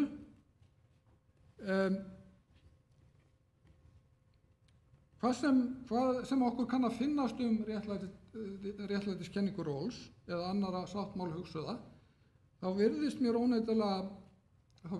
þeir óneitanlega hafa nokkuð til síns máls. Réttlæti er með einhverjum hætti nátengt gildum og hugsjónum á borð við hlutleysi og óhlutdrægni. Réttlætisgyðjan er blind. Hún gerir ekki upp á milli fólks á óviðkomandi forsendum. Ein af mótbárum þínum við réttlætiskenningu Rawls er að það sé ekki til nein óskilyrt sjálf af því tagi sem fundamönnum undir fávísisfeldi hans er ætlað að vera. En þetta er kannski svolítið veik mótbára því að í heimspeki, siðfræði og guðfræði erum við sífellt að höfða til þess sem ekki er til hér í efnisheimi en ætti að vera til, eða við ættum að hafa að leiðarljósi. Það er einmitt merking þess að hafa hugsjónir til dæmis, eða eiga sér siðferði. Þú gefur til kynna að áherslan á hlutleysi sé dulbúin leið til að gera lítið úr sjónarmiðum valdalausra hópa, leið til að útiloka réttmæt sjónarmið og þagga niður í nauðsynlegri umræðu í hverju góða lífið fólkið. Það kann að vera eitthvað til í þessu, en áhyggjuefni mitt hér er að þú gangir kannski tortryggninni aðeins of mikið á hönd hérna, gerist of einarður talsmaður the masters of suspicion, þess viðhorfs sem sér ævinlega óheilindi og nakið valda bak við gildi samfélagsins. Í öllu falli virðist mér þú hefðir þurft kannski að greina þess betur ólíka merkingur hlutleysis í ólíku samhengi. Viltu bregðast við þessu? Já, heyrðu, takk fyrir. Ég hefði viljað varpa glæru sem er ekki búin að sýna, sem er sko mynd 1 í ritgerðinni, þar sem kemur samskilningur okkar og fræðimann á sviði stjórnspeki. Já, tæknin, dásamleg, einmitt, nútíma tæknin. Sko, þetta er mjög réttmætt. Mér finnst þetta sanngjarnt sem að þú ert mér finnst þetta sko sanngjörn andmæli og eðlilegt að spurt sé, og þú ert í rauninni aftur að spyrja, sko, þarf að kveiki í húsinu, sko, ertu ekki bara að ganga langt og þarf að rífa þetta niður og ég vil segja,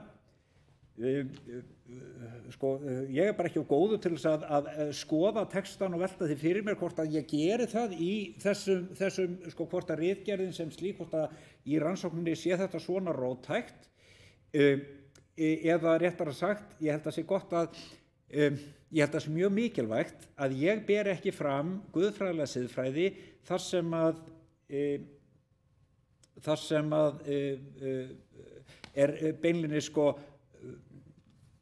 vanþakkað það sem vel hefur verið gert og óhjákvæmilegir og bara mikilvægir liðir í þroskasögu hugsunarinnar og vitneskjunnar og þroskasögu samfélagsins þar sem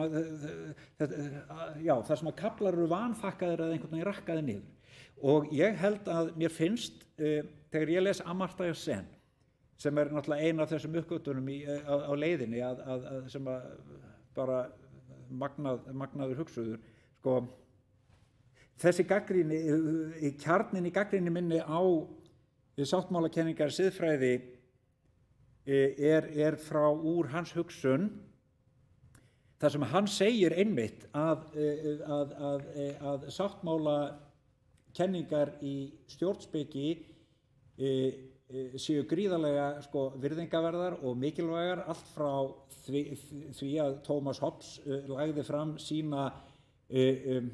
skrifaði sína bók Leviathan á 17. öld og svo kemur Kant og Rousseau og áfram heldur þessi þróun, þessi hugmynd það einfallega sem að Sen segir, það sem að öllu þessum hönnuðum sáttmála kenninga í stjórnspeki, það sem þeim lá öllum á hjarta, allt frá Thomas Hobbes til John Rawls, það að koma með skipulagsmiðaða nálgun að hinu réttláta samfélagi eða hinu sanngjarna samfélagi, hinu góða samfélagi og það að taka sér það fyrir hendur að koma með skipulagsmiðaða nálgun að þessu sem sagt setjast niður og reyna að sjá fyrir sem betur hvernig myndi sanngjarnt samfélag líta út ef við mættum bara hugsa það upp og sen segir þetta svo þakkarvert og það er svo mikið af þessu sem hefur verið að læra og hann telur Rawls aldeilis hafa unnið gríðarlegt gagn og ber mjög mikla virðingu fyrir vinnu hans en gagnrýnir hann fyrir það, hann segir skipulagsmiðuð nálgun gríðarlega mikilvæg hugaræfing og það hefur skilað mjög miklu til þess að við áttuðum okkur á hreinlega á stöðu okkar í veröldinni og mynd Rawls, þegar Rawls dregur upp sem setur fram hugmyndina hinn ímyndaða fund undir fávísisfeldi þar sem að fólk kemur saman og leggur drög að stofnunum samfélags vitandi ekkert hvar það muni þá vera í sveit sett í því samfélagi. Hann segir þessi hugmynd hún hefur marga kosti, hún gerir það meðal annars að verkum að við eignumst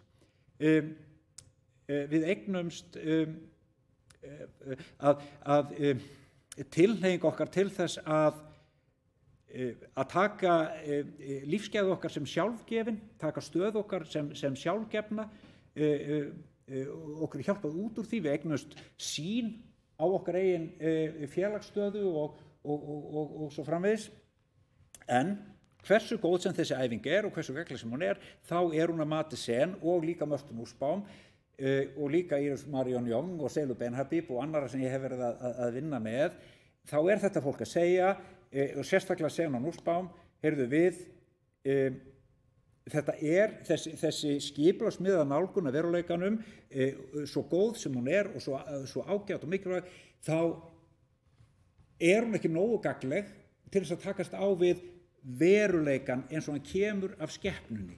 Við skulum frekar spyrja í stað þess að skipuleggja allt saman fyrirfram, í ljósi þess flækjustig sem að heimurinn hefur, í ljósi þess að þessi veröld er svo flókin og við verðum að byrja á því bara að viðurkenna flækjustigið og þá segir sen, og nú Spám þau eru sammála þetta, að þau bera fram capability approach, getu nálgun. Það sem að spurt hefur þessi tiltekna persóna getu til þess að gera og vera eitthvað sem skiptir hana máli. Og það gengið í stað þess að ganga út frá sem sagt einföldu skipta réttlæti á hinu opinbera sviði, þá kemur Íris Marion Young með kröfuna valdeflandi réttlæti, þar sem að við horfum á og það í þessum sama anda, þar sem að við í stað þess að nota bara hugmyndina jafnræðisregluna eins og hún hefur verið nýtt í frjálslyndis samfélaginu og segja, við skulum bara deila hérna upp efnislegu gæðum, gera það af hlutleysi og af hlutleysri sanngirni og svo skulum láta fólk eftirláta fólki hvernig það vinnur úr sínum. Við skulum bara græða á daginn og svo skulum við grilla á kvöldin og það kemur einhver við hvernig þú grillar. Amartya Sen, Íris Marion Young, hún segir við þurfum valdeflandi réttlæti sem í því fólgið að manneskjan, það ekki nóg að hafa efni í höndunum. Fyrir geði, ég ætla að fá að vitna hér í Sen, það skýrara. Sen segir, í stað úrræða nálgun, í stað þess að horfa bara á úrræðin sem við höfum í höndum, þá þurfum við að spyrja að getu fólks til þess að breyta úrræðum í gæði. Akkúrat hæfni manneskjunnar að geta og hvernig manneskjunnar í sveit sett til þess að breyta raunverulegum úrræðum í gæði. Ef að ég er indversk stúlka í ríkri indverskri fjölskyldu, þá er ekkert víst að ég lifi við ríkidæmi vegna þess að það getur vel verið að ég hafi engin tök á því að breyta úrræðum fjölskyldu minnar í gæði, jafnvel þó að út frá öllum félagslegum rannsóknum sem ég tilheyri í ríkri fjölskyldu. Ég get verið fatlaður einstaklingur og þar af leiðandi þarf ég miklu meiri úrræði og önnur. Ég þarf önnur og meiri efnisleg úrræði til þess að ég geti breytt mínum aðstæðum og lifa við raunveruleg gæði. Þannig að það er þessi nálgun, þessi viðurkenning á hinu háa flækjustigi framfærslu vandans sem að Nussbaum og Amartya Sen koma með og þannig að þetta er þeirra gagnrýni og það sem að ég síðan er að sýna fram og það er svona eina sem ég svolítið ánægður með ef þetta er í alvöru að ganga upp hjá mér að ég tel mig í þessari mynd, þessi mynd lýsir því hvernig ég sé einfalt skipta réttlæti, valdeflandi réttlæti, þar er Íris Marion Young, áherslan á hinn almenna annan og hinn sértæka annan, þarna er Seila Ben-Habib að segja nákvæmlega sama hlut. Við þurfum að viðurkenna það að já, það er nefnilega rétt, það eiga allir að fá sömu afgreiðslu í búðinni, það er einhver þáttur varðandi mig og þeir sem er bara hinn almenni maður. Ég hef mínar almennu hliður og við eigum að jafnræðisreglan á einmitt að gilda okkur þegar við sækjum embætti eða sækjum styrki og svo framvegis, en við þurfum líka að viðurkenna það að það er eitthvað varðandi líf okkar sem er hið sértæka, það sem einkennir mig sem persónu og það sem einkennir þig sem persónu, og ef að við þróum samfélag sem er þannig að, og það er akkurat þessi gagnrýni á hugmyndin hið ógildishlaðna almannarými, þegar við keyrum það út í öfgar. Og það getur vel verið að það birtist í ritgerðinni, bara svona við gagnrýni mína á okkar íslenska samfélagi. Ég tel að við höfum í íslensku samfélagi keyrt þessa kosti nútíma hugsunar út í öfgar, að við höfum gengið mjög langt í því að ætlast til þess að almannarými veri hlutlaust í þeim skilningi að ég bæri ekki fram sérkenni mín inn í það. Geturðu nefnt dæmi? Já, til dæmis átökin sem að hafa staðið í íslenskri menningu stöðu trúarbragða í almannarýminu. Ég held að þar höfum við gert, ég held að það sé dæmi menningarslys þar sem við höfum tekið, við höfum sagt við hinn trúuðu, heyrðu, taktu trúnaðina, farðu með hana inn, þetta er einkamál. Við segjum við útlendinga, heyrðu, komdu haltu sérkenniðinu til hliðar en þú mátt, ef þú aðlagast, vinur minn, ef þú aðlagast og kemur hér okkar forsendum inn í opinbera rýmið og aðlagast og lærir að haga þér út frá þeim reglum sem að þú veist ekkert hverjir eru, og kemur bara og rammar þið inn sem hinn almenna mann en geymir allt sem er sértækt heima hjá þér, þá er þetta allt í lagi. Þannig höfum við og þegar við horfum á hinn fátæku, fátækt er einmitt fátækt fólk á Íslandi, það upplifir það að það sem að líf þess er með einhverjum hætti ekki hæft til opinberrar birtingar. Og og því meir sem við gerum af því í menningunum okkar að taka sérkenni, hvort sem að það eru menningareinkenni eða heilsufar eða fjárhagur eða hvað það er, því meir sem við gerum að því að taka þætti sem einkenna okkur og gera kröfu til þess að þetta sé ekki til sýnis, þetta er allt saman einkamál og svo eigum við að birtast í opinberu rýminu ósnerta þessu öllu, að þá skapast þessi tilfinning fyrir skömm og nú er það að gerast, ef þú ferð í banka þá ertu vinsælast beðinn, það er allt gert til þess að hitta þig ekki, við viljum eiga við viðskipti en samskipti er ekki boði. Ef þú hringir í stórfyrirtæki þá er samtalið tekið upp og tilfinning almennings vex mjög fyrir því í íslenskri menningu, tilfinningi fyrir því að einhvern veginn ég með húð og hári, ég með það sem að fylgir mér, ég er bara ekki æskilugur. Og svo dettur þau kannski inn í bankan og er svo óheppin að ganga inn í banka á útborgunardegi eða fyrsta virkadegi mánaðar. Og hverjir eru þar? Hið óæskilega fólk. Þau sem eru ófær að stunda viðskipti sín á netinu, allra handan fólk sem er félagslega einangrað.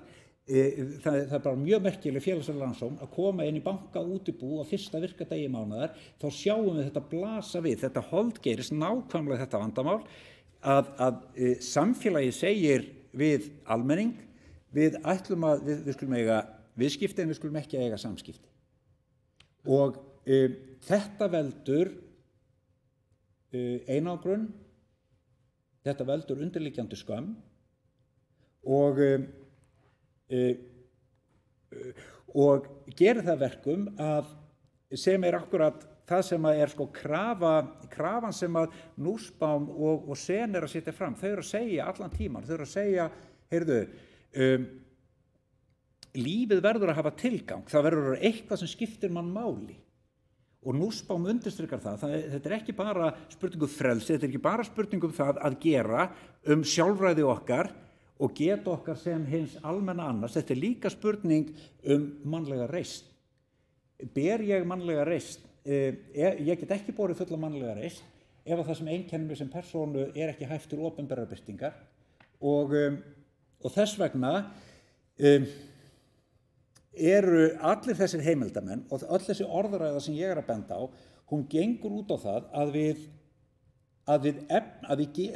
við látum okkur hafa það, að efna til samtals, að við höfum fyrir því að eiga samtal sem við vitum ekkert hvert mun endilega leiða en þetta er krafan það að við iðkum lýðræði þar sem við höldum hvert öðru ábyrgu og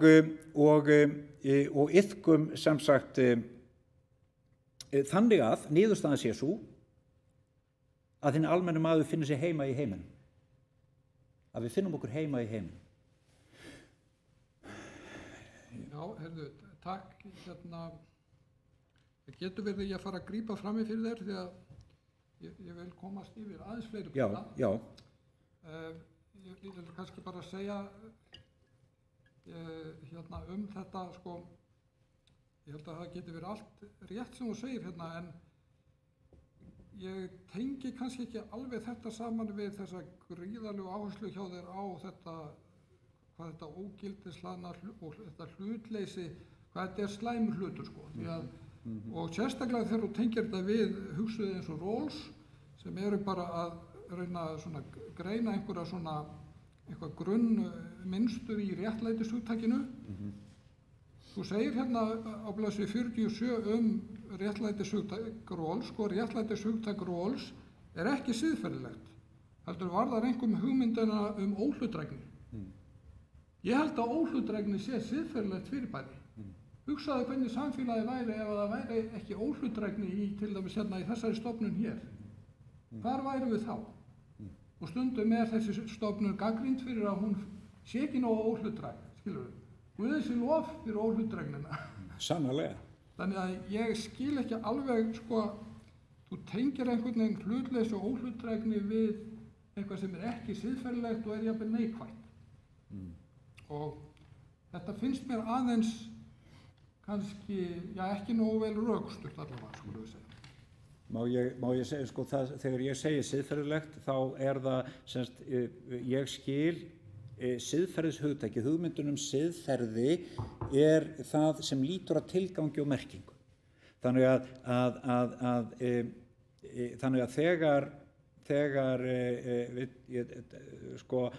þegar fátæktarhugtakið verður allt í einu siðferðilegt, þá það orðið siðferðilegt vegna þess að fátækt veldur tjóni inn í framtíðina. Þegar sko bara greining mín á fátæktarhugtakinu til dæmis að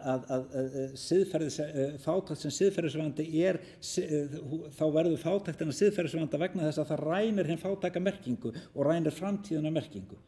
Þegar hugmyndin mannin orðin siðferðileg, þá það vegna þess að maðurinn sem slíkur, hann hefur reisn til að bera og það mjög mikið í húfi að þeirri reisn sé ekki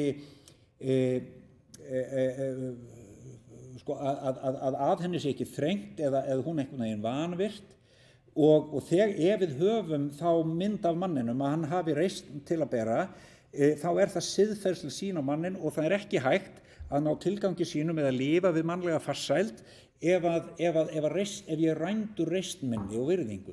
Og þegar við svo horfum á heiminn, eins og Páfi gerir en ekki í Sameinuðu þjóðirnar í þessum textum sem að greina, og sagt heyrðu, þarna heimurinn, þarna heimsmyndin siðferðileg.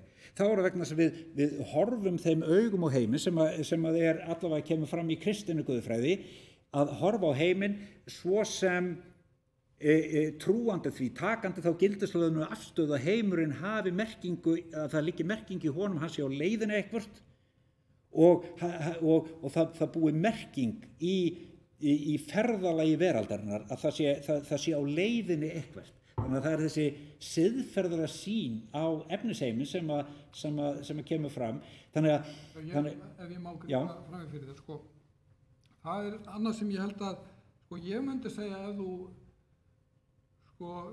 aftur var þetta hvort þú staðsetur vandan rétt, sko. Þú staðsetur hann einhvern veginn í frjálslyndri hugsun, Rawls og fleiri svona, tengir það við það, en ekki vandinn meira svona, til dæmis tengdur bara þessu með afhelgunina, sko, að einhvern veginn efnisheimurinn missir merkingu sína. Þú talar ekkert mikið það. Þú tengir þetta meira einhvern veginn inn í stjórnmálahugsun okkar. Það rétt? Greint hjá þér, sko. Það mín spurning. Já. Viltu að ég reyna að svara? Já, helst stutt, því að það einn punktur eftir. Já. Og við erum að verða konum með klukk. Já, við erum, þetta orðið góð, sko, ég held nefnilega að þegar þú nefnir afhelgun, ég held að afhelgunin náttúrulega bara, sko, Ég skil hana þarna að þegar við í frjálslyndis menningunni þar sem við liggur til grundvallar mynd Thomasar Hobbes af manninum í sinni náttúrulegu frumstöðu og hann bara einn og hann ekki tengslu við neitt, hann bara einn á ferð og það sem fyrir augun ber bara, hvað þýðir þetta fyrir mig? Og þetta er þessi helgisögn sem að einmitt þessi mynd Thomas Hobbes í mínum huga og ég held að það blasir við, þetta er helgisögn í sjálfu sér, við hlið annarra helgisagna, þetta er helgisögn nútímans, þar sem að maðurinn einn í sinni upprunalegu frumstöðu og það ekkert að frétta nema hann sjálfur. Og þarna höfum við þessa, hvað afhelgun? Afhelgun tengslarof. Afhelgun alltaf höfnun og tengslum og það akkurat það sem bara höfuðgagnrýni mín í þessa ritgerð. Ég að segja, ég að bera fram, já, þá gagnrýni á nútíma, ég að segja nútíma hugsun þannig að hann skortir getur til að greina samhengi og tengsl. Það afhelgun, það frá sjónarhóli kristinnar guðfræði þetta tengslarof og synd. Það gagnrýni sem borið fram. Og þannig að ég ætla mér að, ég ætla ekki að vera með neitt gorgeir, en ég vil leitast við ég ætla að bakka, þarna stend ég í þessu að ég að horfa á hugmyndina hið ógildaslaðna almannarými og þær afleiðingar sem það hefur. Þetta var snjöll hugmynd til þess að láta samfélag fungera, en hún hefur orðið til þess og mig grunar, ég get ekki vitað en mig grunar, að þarna liggi ein af þremur höfuð hugsanaskekkjum nútímans, einmitt í hugmyndinu hið ógildislaðna almannarými, þar sem að við skulum bara takmarka orðræðun og ekki tala siðferðis, við skulum ekki tala tilgang, við skulum ekki tala merkingu, við skulum bara tala hagsmuni og við skulum bara hittast og skiptast á peningum, en ekki segja mér neitt þig, ekkert þig sem hinn sértæka mann, segðu mér bara hver þú ert út frá almennu sjónarmiðum, segðu mér frá neysluðinni en segðu mér ekki frá raunum þínum. Takk. Takk fyrir. Ég vildi bara bæta einu við hérna. Þú gerir svolítið úr því að það sé ekki leyfilegt að tala hið góða líf, sem sagt. Ég vil nú benda á að það heil siðfræðikenning sem þú reyndar talar ekki sem að heitir nýtastefna, sem kenning það að siðferði gangi út á það að tala hvað gott líf. Ég er ekki alveg viss að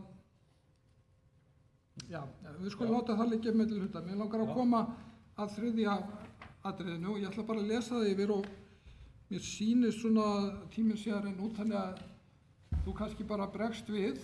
Já. Þriðja umræðuefni mitt varðar notkun þín á hugtökunum mannmiðlægt, lífmiðlægt og guðmiðlægt. Þú segir að mannmiðlægni þýði að líti sjá manni sem tegund sem aðalatriði veruleikarans og helsta dýrmæti heimsins. Lífmiðlægni merkir að vistkerfið með formum sínum og ferlum sé grundvallar þáttur veruleikans og maðurinn sé þáttakandi í vistkerfinu. Guðmiðlægni varðar þá sýn á mann og heim að allt sé skapað og eigi sér guð að forsendu. Í umfjöllun þínu þessi hugtök áberandi að þú telur mannmiðlægni neikvæða og til óþurftar. Þú hefur fátt ef nokkuð gott hann að segja. Út í gegnum ritgerðina gefur þú til kynna að þú viljir vísa inn á dyr og leiða í staðinn hið lífmiðlæga og hið guðmiðlæga sjónarhorn til öndvegis. Þetta vekur á bóginn spurningar. Hvers vegna mannmiðlægni af hinu slæma en hinu viðhorfin af hinu góða? Hvers vegna geta þau ekki öll verið með einhverjum hætti æskileg og nauðsynleg? Geta þau ekki líka öll verið varasöm ef þau eru ekki skilin réttum skilningi? Gagnrýni mín hér meðal annars sú að mér virðist þú ekki gefa hugtakinu mannmiðlægur þá nákvæma og sanngjarna skoðun sem því ber. Það engu líkara en þú sett búin að dæma það fyrirfram og þess að gefa því sjans. Ef svo má orðið komast. Það alls ekki augljóst hvernig við getum komist hjá því að vera mannmiðlæg í reynslu okkar og hugsun og það heldur ekki augljóst að það sé óæskilegt að við séum það. Mannréttindayfirlýsing Sameinuðu þjóðanna ákaflega mannmiðlægt plagg. Er það slæmt? Þegar við látum okkur annt fegurð náttúrunnar eða dýrmæti jarðarinnar, gerum við það ekki fyrst og fremst sem manneskjur, en ekki bara sem lífverur í vistkerfi. Ég veit ég þarf ekki að sannfæra þig, Bjarni, mikilvægi mennskunnar, en þess vegna kemur það mér aðeins á óvart hve lítið svigrúm þú gefur í ritgerðinni fyrir gildi og mikilvægi mannmiðlægni hugtaksins. Og ef ég held aðeins áfram út í að tala hið lífmiðlæga, þegar kemur að hugtakinu lífmiðlægni þá vaknar sömuleiðis spurningar. Á meðan notkun þín á mannmiðlægni hugtakinu nær eingöngu neikvæð er notkunin á lífmiðlægni hugtakinu nær alfarið á jákvæðinótum. Hér hefði ég á hinn bóginn viljað fá efnismeiri umfjöllun ólíkar túlkanir á þessu viðhorfi, til dæmis eins og það birtist hjá fylgismönnum ólíkra kenninga, ég nefni djúpsæja visthyggju, deep ecology, landsiðfræði Aldo Leopolds og öðrum slíkum hugmyndastefnum, að viðhorf til tilverunar sé, og svo maður bæta við, að viðhorf til tilverunar sé lífmiðlægt, gerir það ekki sjálfkrafa að siðferðilega góðri eða réttri afstöðu. Þau sem gerast yfir sig lífhverf geta til dæmis átt til að vera heldur köld og fjarlæg þegar kemur að málefnum manna. Og ég get alveg tekið dæmi það úr minni eigin kennslureynslu að þegar maður, af því ég hef kennt siðfræði náttúrunnar í mörg ár og ég tel mig hafa orðið varan við svona vaxandi afstöðu hjá ungu fólki í þá veru að maðurinn sé hálfgert meindýr á jörðinni.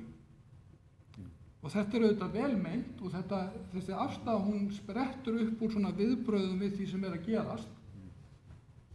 En þetta náttúrulega einhvers konar mannhatur sem þarna, það getur auðveldlega að fara í þá átt að minnsta kosti. Náttúrun siðblind og þau sem vilja hefja hana til meiri vegs og virðingar þurfa að gera það með gát, svo siðblindan yfirfærist ekki. Það að ekki sé kafað í þýðingu lífmiðlægra viðhorfa annmarki vegna þess hver rík áhersla lögð á þau í ritgerðinni. Frá fyrstu til síðustu blaðsíðu ritgerðinnar hamrað á því að svarið við ýmsum ágöllum nútíma menningar og hugsunar, fátækt og önnur efni, sé lífmiðlæg afstaða, auk guðmiðlægni sem styður við hann á hlúir aðeins. Það kannski bara rétt að gefa þér orðið núna. Þakkaði fyrir.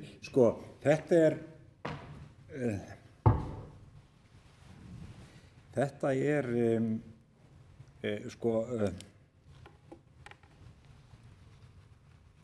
þú spyrðu það, þú ert að segja mannmiðlægni, Bjarni, ætlar þú alfarið að tala illa mannmiðlægni, ætlar þú alfarið að eru þetta ekki, gengur ekki of langt og ég þarf að taka það til mín og velta það fyrir mér. Eitt alveg ljóst að í allri orðræðu einstaklingshyggju og mannmiðlægni þá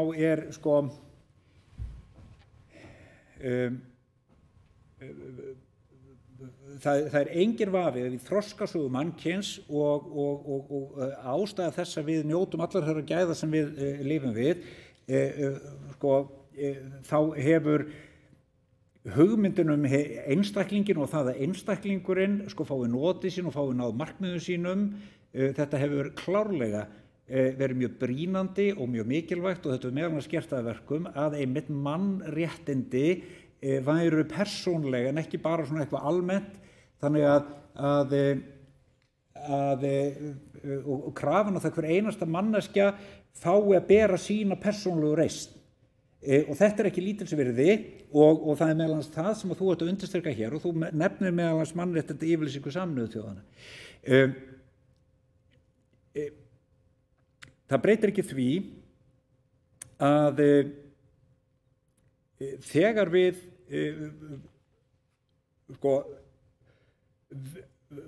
náttúruvísindin sýna okkur klárlega fram á það og allar heimildir sem við bara yfir höfuð fáum og höfum sýna okkur það að maðurinn ekki miðja og mark alheimsins, hann ekki helsta dýrmæti heimsins. Sama hversu gjarnan við vildum líta svo á, þá eru það öfgar að halda það, og það eru augljósar öfgar vegna þess að það er bara náttúrufræðileg staðreynd, og það er líka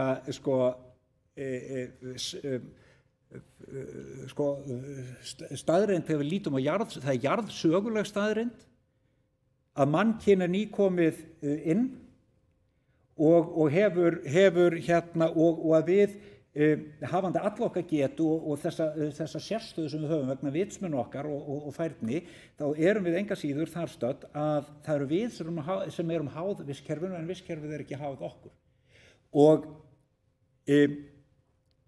Og þess vegna það svo að, og einn heimildamaður minn, hún heitir Linda Hogan, merkur siðfræðingur sem meðal annars hefur komið hér til lands, hún skrifar það að við munum núna þurfa að yfirgefa einmitt eðlishyggjuna sem kemur fram og líka til grundvallar mannréttinda yfirlýsingu Sameinuðu þjóðanna.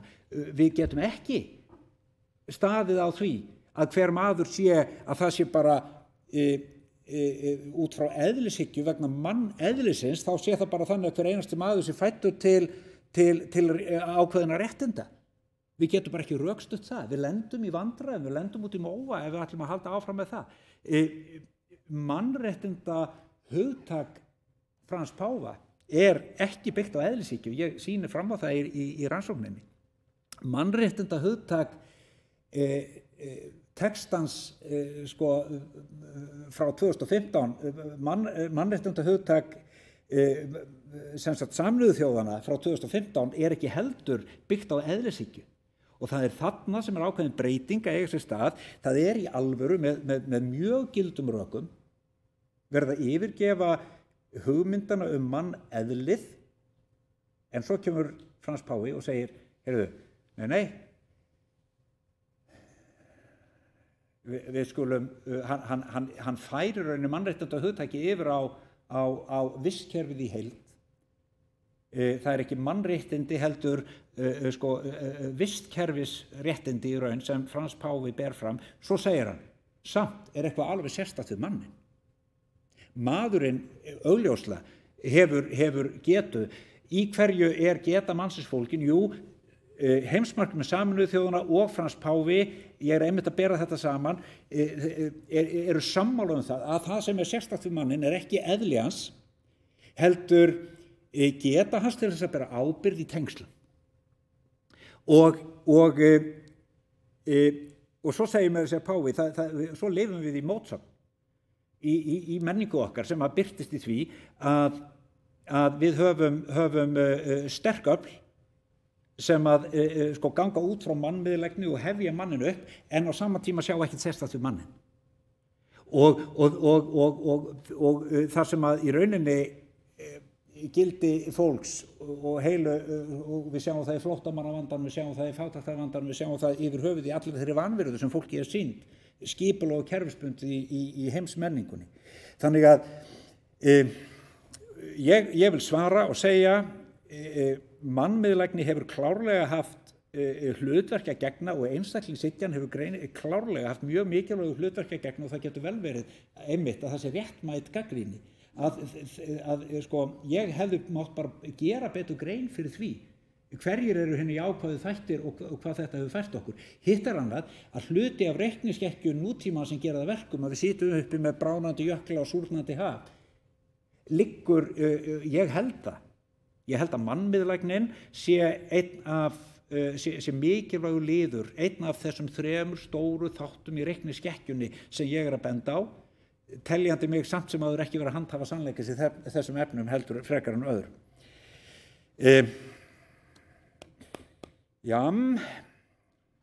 Varðandi kaldlyndi lífmiðlægninnar, viltu að ég tala það?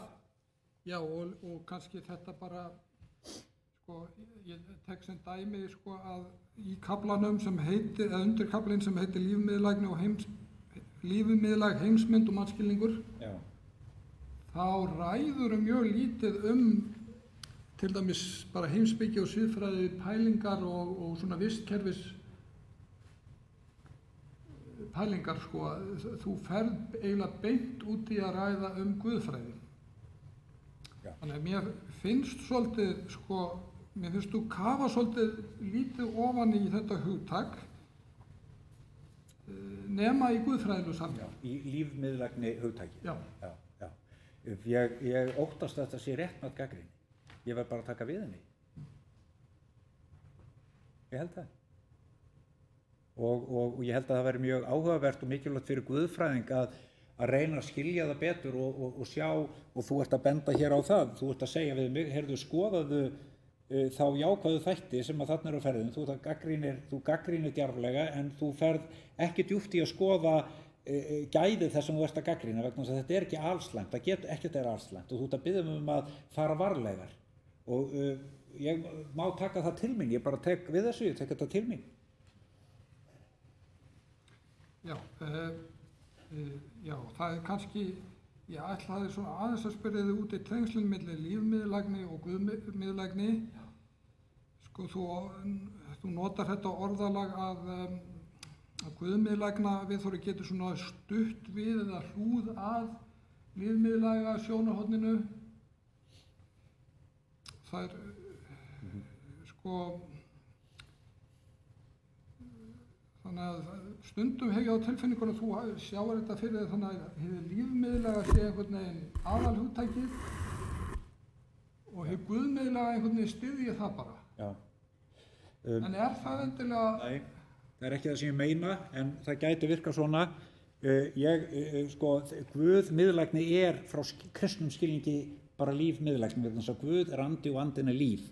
Þannig að guðmiðlægni þýðir frá kristnu sjónarhóli ekkert annað en lífmiðlægni, nema í þessum virka skilningi trúarinnar á gjafara alls sem er og ég stilli upp sérstaklega sköpunartrúin, þrenningarlærdómurinn og holdstekju, sagan af Jesú sko, og dreg sko, af þessu pólitískar og siðferðislegar ályktanir og er að útskýra hvernig þetta getur hlúðað og aðalfréttin, það aðalatrið sem ég er bara fram er það þarf ekki og er ekki spenna milli veraldlegrar, lífmiðlægrar hugsunar og guðmiðlægrar guðfræði.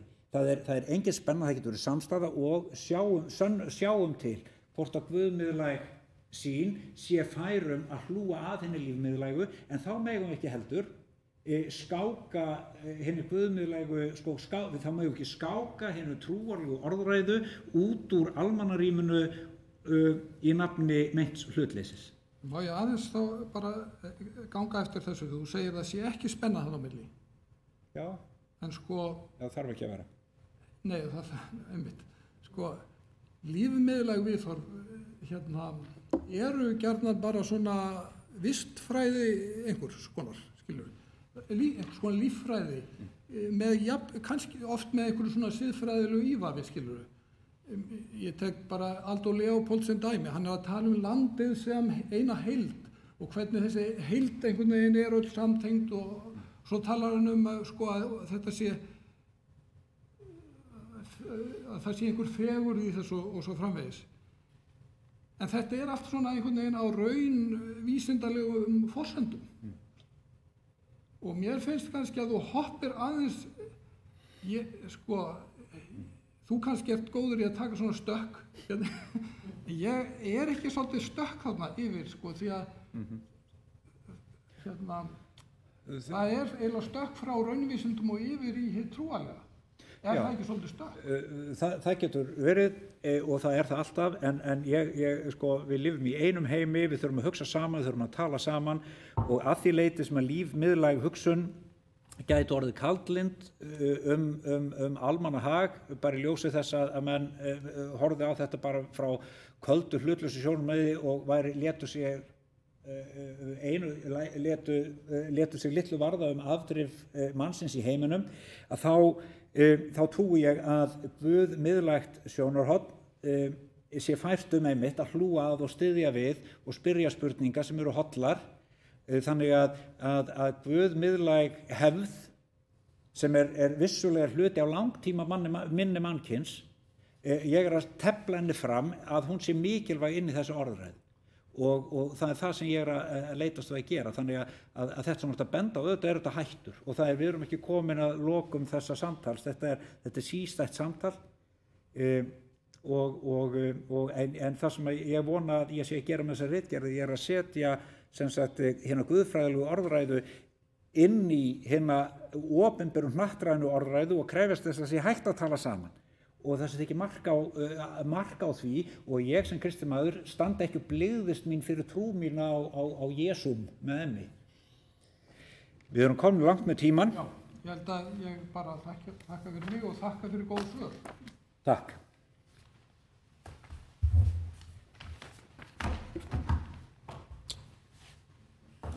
Já, þakka ykkur fyrir báðum. Nú tekur annar andmælandi til máls, Dr. Sigríður Guðmundsdóttir, dósent við Vítinskaplege högskole í Noregi. Gjörðu svo vel. Góðan daginn. Heyrist vel í mér? Já, það heyrist vel. Halló Bjarni. Sæl Sigríður, gott að sjá þig. Takk sem við leiðis. Góðan daginn og gleðilegt sumar og til hamingju öll með dag jarðar. Og ég vil byrja á að þakka þér Bjarni fyrir metnaðarfulla doktorsrannsókn þar sem komið víða við.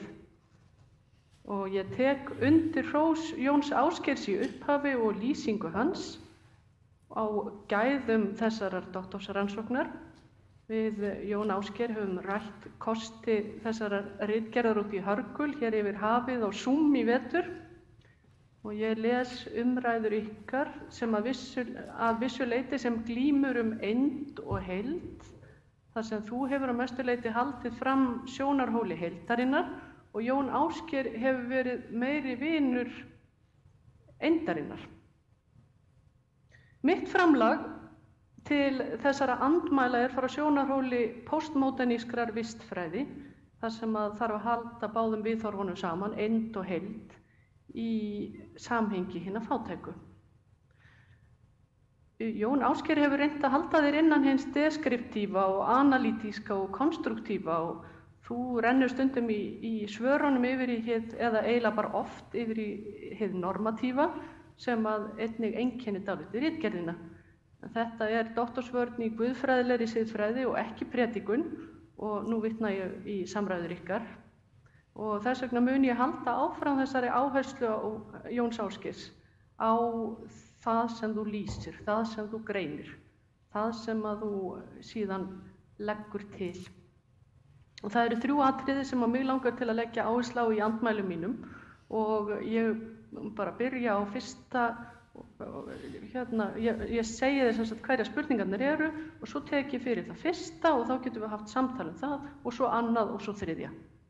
Og hið fyrsta sem ég vil gjarna ræða samhengi fátæktar eða contextuality og annað efnið skilgreiningar á nútíma hugsun og hið þriðja postmodernískur mannskilningur og heimskilningur sem að forðar fátækt. Og já, ef við byrjum á samhengi fátæktarinnar, eða contextuality, í yfirleiti stöðu þekkingar á fátækt, þá hefði verið æskilegt að þú væri nákvæmari í því samhengi sem þú staðsetur þig í. Og hér sé ég reyndar að inngangurinn þinn og núna í dag og umræðurnar sem milli þín og Jóns Ásgeirs benda til þess að þú sért að þróa hugsun þín á þessu sviði áfram. Og þú nefndir sérstaklega í samræðunum indverska stúlku og einstakling með fötlun og hvernig staða þeirra innan fjölskyldu og samfélags hefur áhrif á bjargarráð þeirra og þú sagðir líka að maðurinn væri staðsettur og þetta gladdi mig. Spurningin þá hvernig þessi staðsetning og þetta samhengi skilir sér síðan inn í aðferðafræðina þína. Í ljósi þess að fátækt sem tengist vistkerfisvandanum bitnar aðalega á þróunarríkjum, fólki sem ekki hvítt á húðlit og frumbyggjum, þá hefði farið vel á því að gert væri betur grein fyrir sögu fátæktar í þeim löndum og heimsálfum ef styðjast á við alheimsperspektíf á annað borð. Það er að segja lýsingin sem Jón Ásgeir kallaði eftir. Að minnstakosti hefðir þú mátt draga betur fram það félagslega og sagnfræðilega samhengi fátæktar sem að kenningarnar þínar byggjast á. Að þú hefði mátt benda á það að aðferðirnar þínar mótast að mestu af vestrænu sjónarhorni. Það er þar sem að aðferðirnar koma.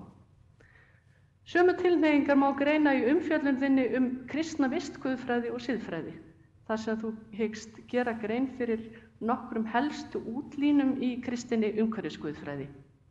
Og þú nefnir 2 frelsunarguðfræðinga, Yvonne Guevara og Leonardo Boff, þegar þú gerir grein fyrir stöðu þekkingar í vistguðfræði.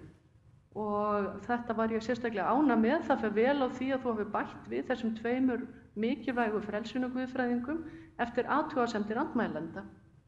Og báðir þessir höfundar hafa mikið að gefa orðræðu fátækt, guðfræði og umhverfismál, og Boff og Guevara skrifa bæði frá sjónarhóli fátæks fólks í Suður-Ameríku með vönduðum stéttaranalýsum. Þess vegna er það dálítið einkennilegt að þú lætur þér nægja að nefna framlag þeirra í stuttu máli í upphafi en vitna síðan ekki í þau aftur. Og sem dæmi mikilvægar brúarbyggingar á milli eindar og heildar sem að Guevara hefði nýst til við rannsókn þína að guðsmynd hennar lífmiðlæg tengslahugmynd eða divine relatedness. Og Boff byggir á mystískri sýn sem einnig hefði nýst vel við að tengja saman lífmiðlægni og fátækt sem aftur hefði gefið þér góðan efnivið til að takast á við spurningarnar eind og heild. Og í stað þess að taka með þér eitthvað af þessum fjölmenningarlega arfi frá þriðja heiminum, þá eru það einungis fáar raddir guðfræðinga, fyrst og fremst hvítra og norður-evrópskra, sem þú tekur með þér inn í greiningavinnuna í samanburðarrannsókninni. Og sjónarhornið þitt þröngt, það er að segja þetta eru þeir sem þú valdir, en þú setur það fram sem allsherjar sjónarhorn. Að nú ger ég grein fyrir sögu fátæktar, nú fjalla ég mannin sem fátækan. Fátækt og kynþáttahyggja fara saman. Fátækt og nýlenduhyggja fara saman. Fátækt og kynferði fara saman. Fátækt og landnámshugmyndafræði terra nullius fer saman og greining á þessum alþjóðlegu fátækragildrum nauðsynleg forsenda valdeflandi réttlætis.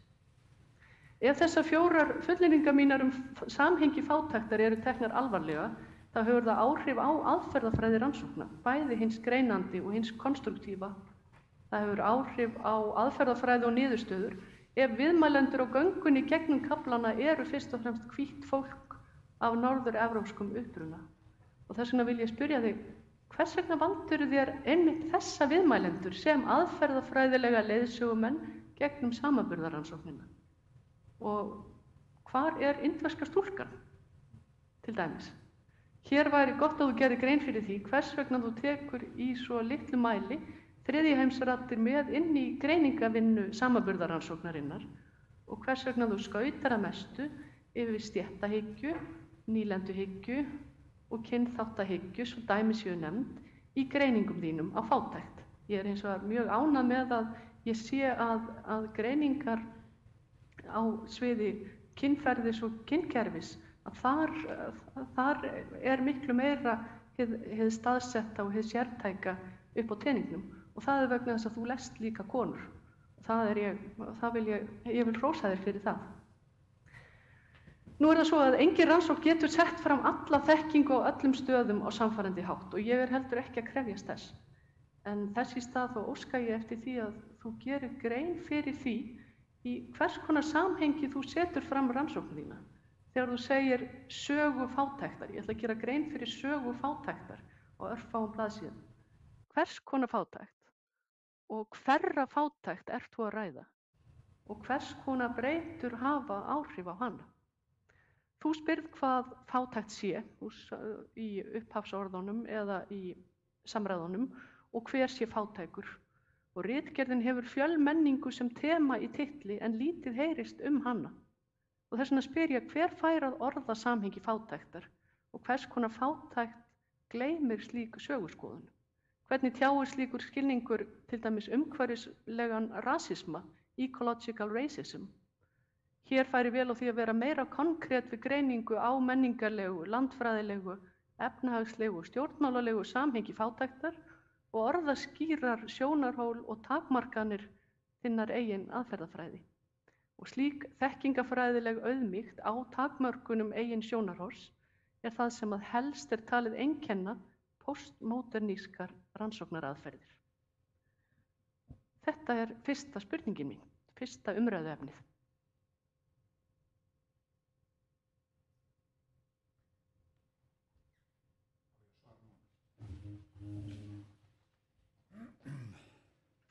Já, Sigríður, þakka þér fyrir þetta og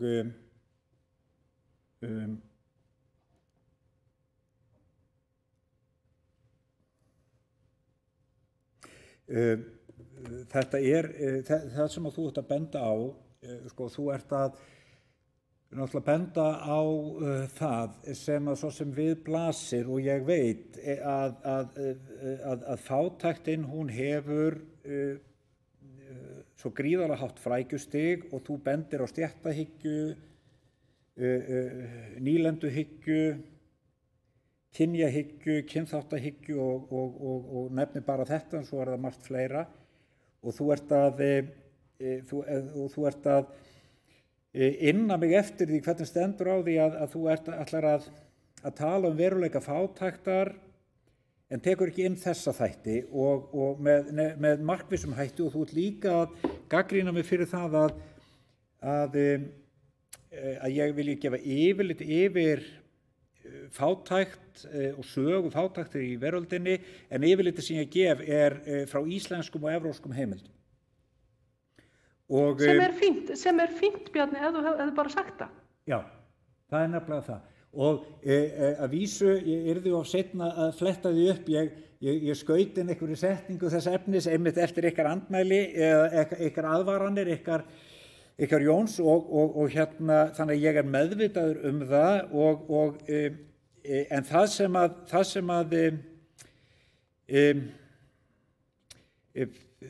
og með því að setja þarna inn einmitt Gebara og Boff og taka inn þessar suður-amerísku raddir, þá það bara nánast eins og svona viðurkenning á því já, þarna eru þessar raddir, það sem kannski hjálpar, eins og þið hafa nú raunar sjálf bent á, það að svo dreg ég fram þennan suður-ameríska guðfræðing sem Frans Páfi, sem að kemur inn með náttúrulega sem gríðar sterkur fulltrúi Suður-Ameríku og byggir á frelsunar guðfræðinni og auðvitað það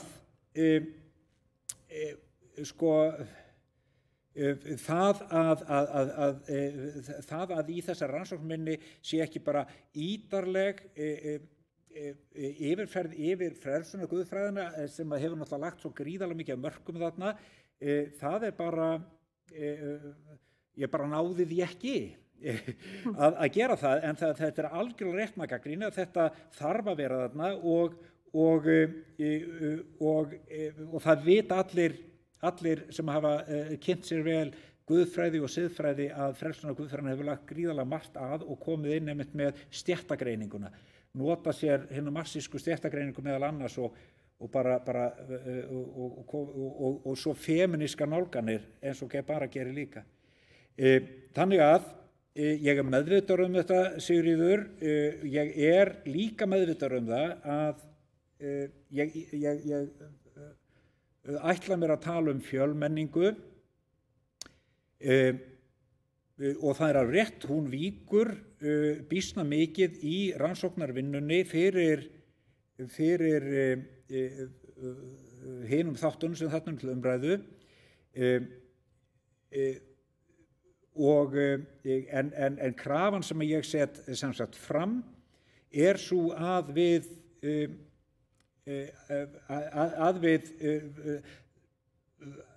við höfnum takmörkun orðræðunar og það akkúrat þar sem ég staldra við þessi takmörkun orðræðunar sem að ég náttúrulega líka leiksoppur hennar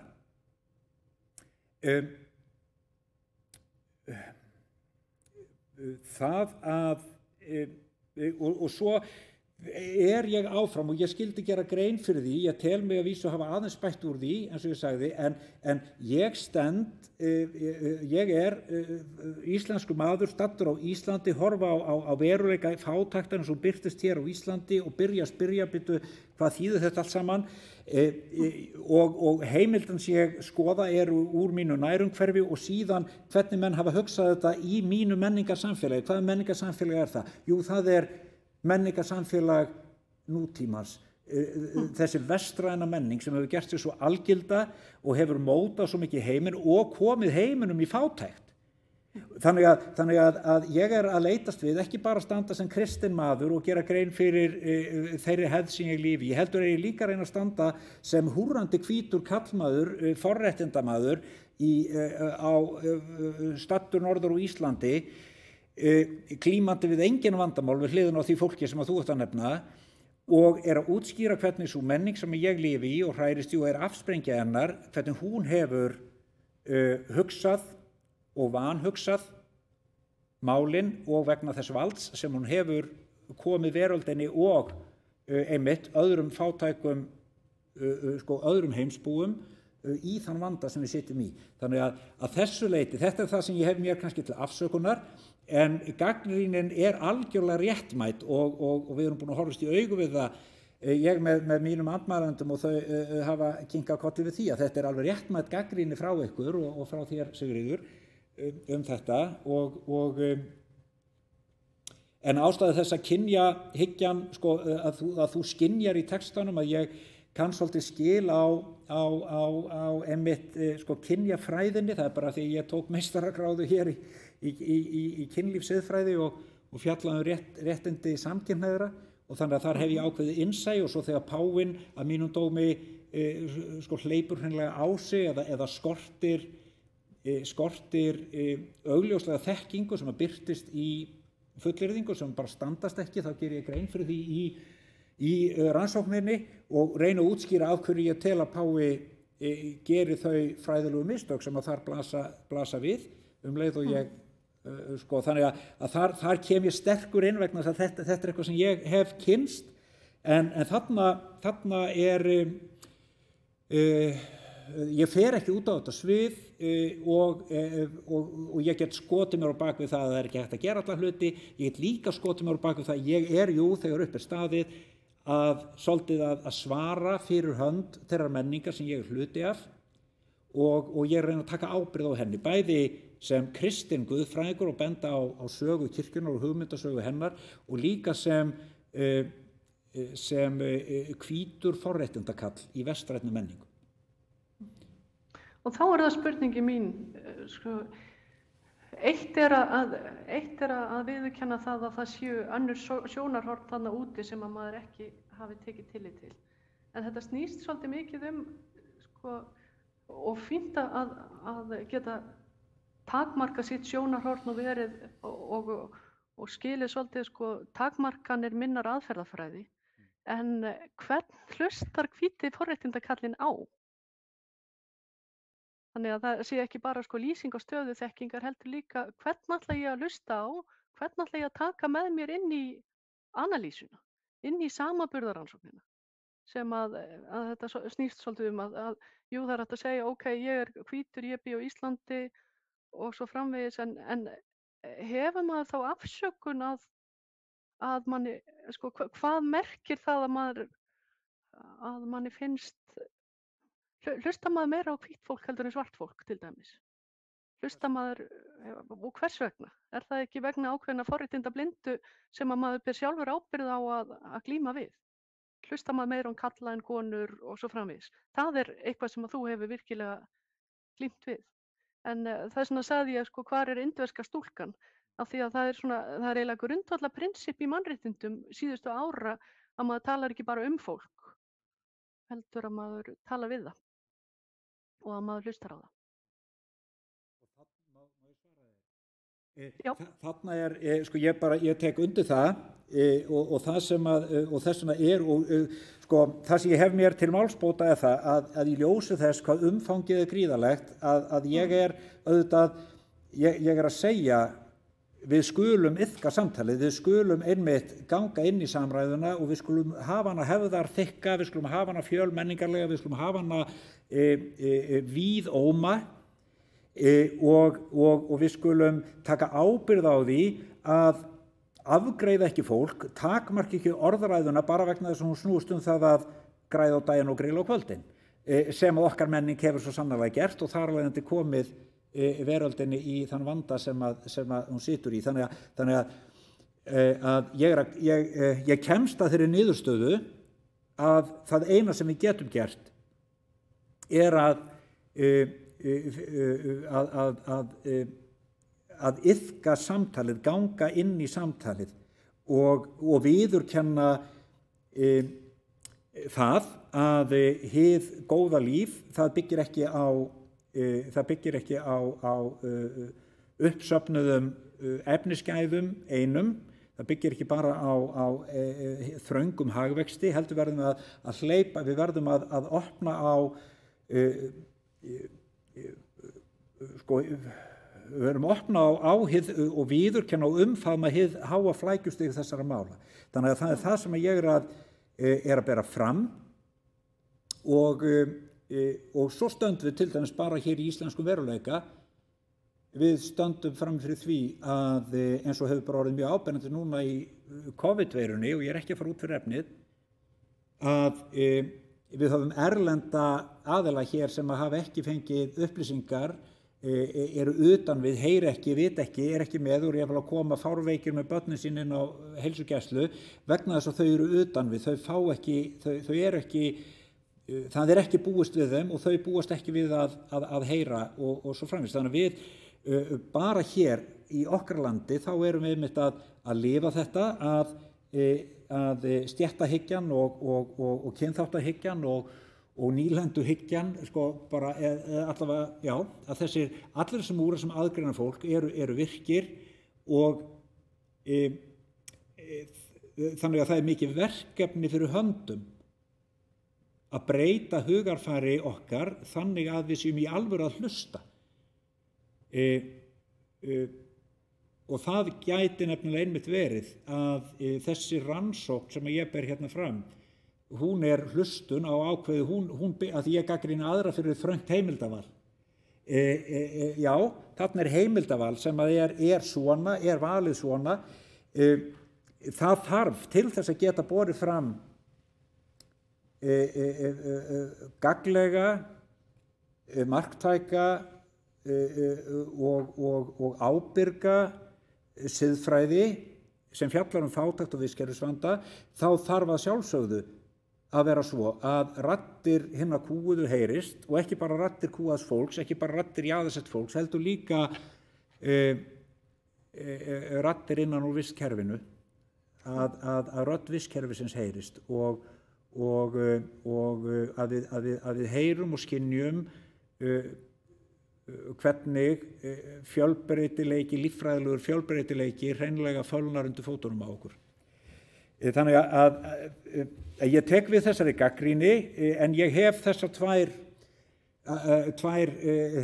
ég hef þetta tvennt til málsbóta, annars vegar það að maður kemst hreinlega ekki yfir að fara ofan í allt eins og það blasti við mér bara eins og það hefði mjög handtækt fyrir mig að kafa verulega vel og ofan í Boffoge bara og aðra fulltrúa frelsunar guðfræðinnar og svo hitt að ég er að reyna að bera fram ávarp sem að skiljist inn í okkar menningu, þannig að ég reyna að taka ábyrgð á þeirri menningu sem ég tilheyri, þeirri menningu sem ég afurð af, bæði sem kristinn maður og líka sem hvítur forréttindakall.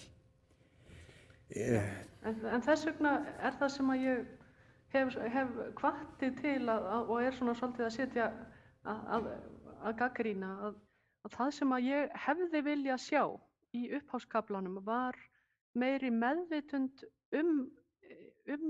þessa leið, þetta aðferðafræðilega val sem þú tekur og til dæmis bara upplýsingarnar sem þú komst með í upphafi að þú hafir byrjað á að skoða fátækt og síðan á einhverjum tímapunkti áttaði á því að þú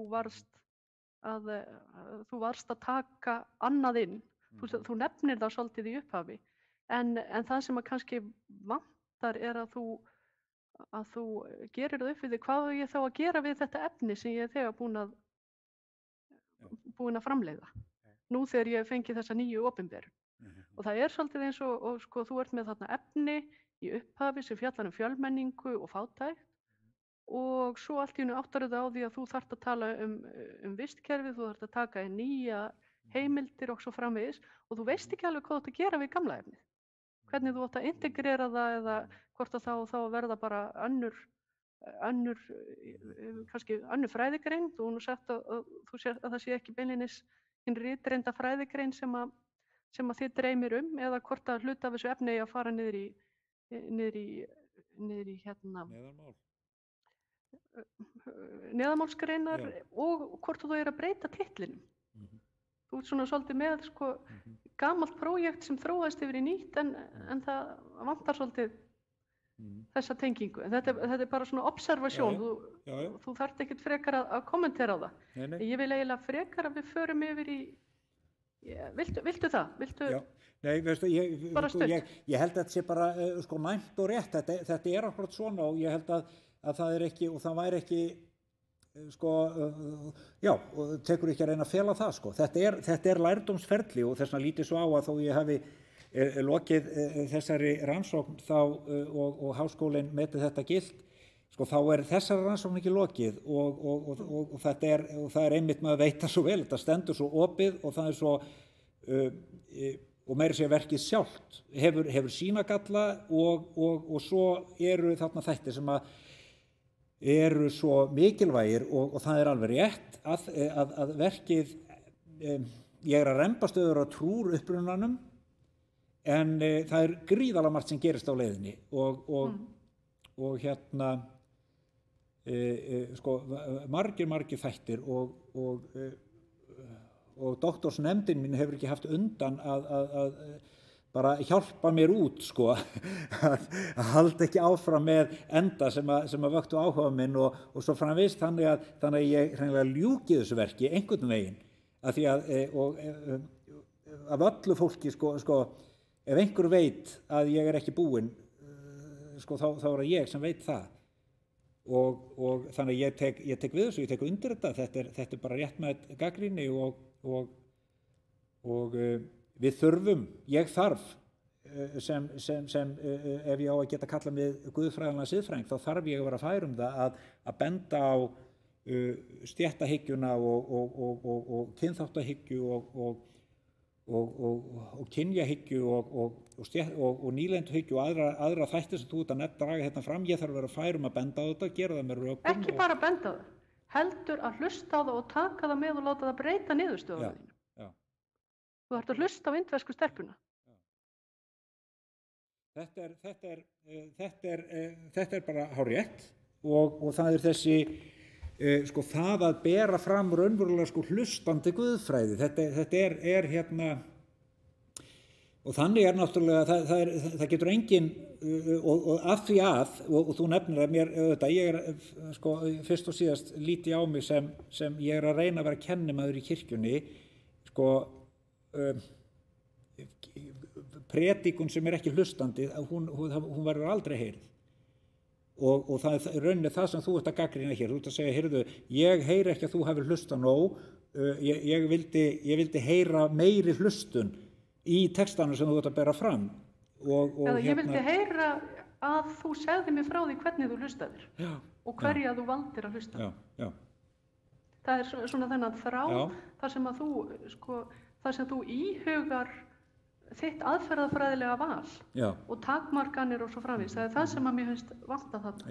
En ef ég hoppa yfir í næstu spurningu, svo að allir hérna grottni ekki niður á bekkjánum og hafi pláss fyrir síðustu spurninguna mínu, þá er spurning númer 2, hún fjallar skilgreiningar á nútímahugsun.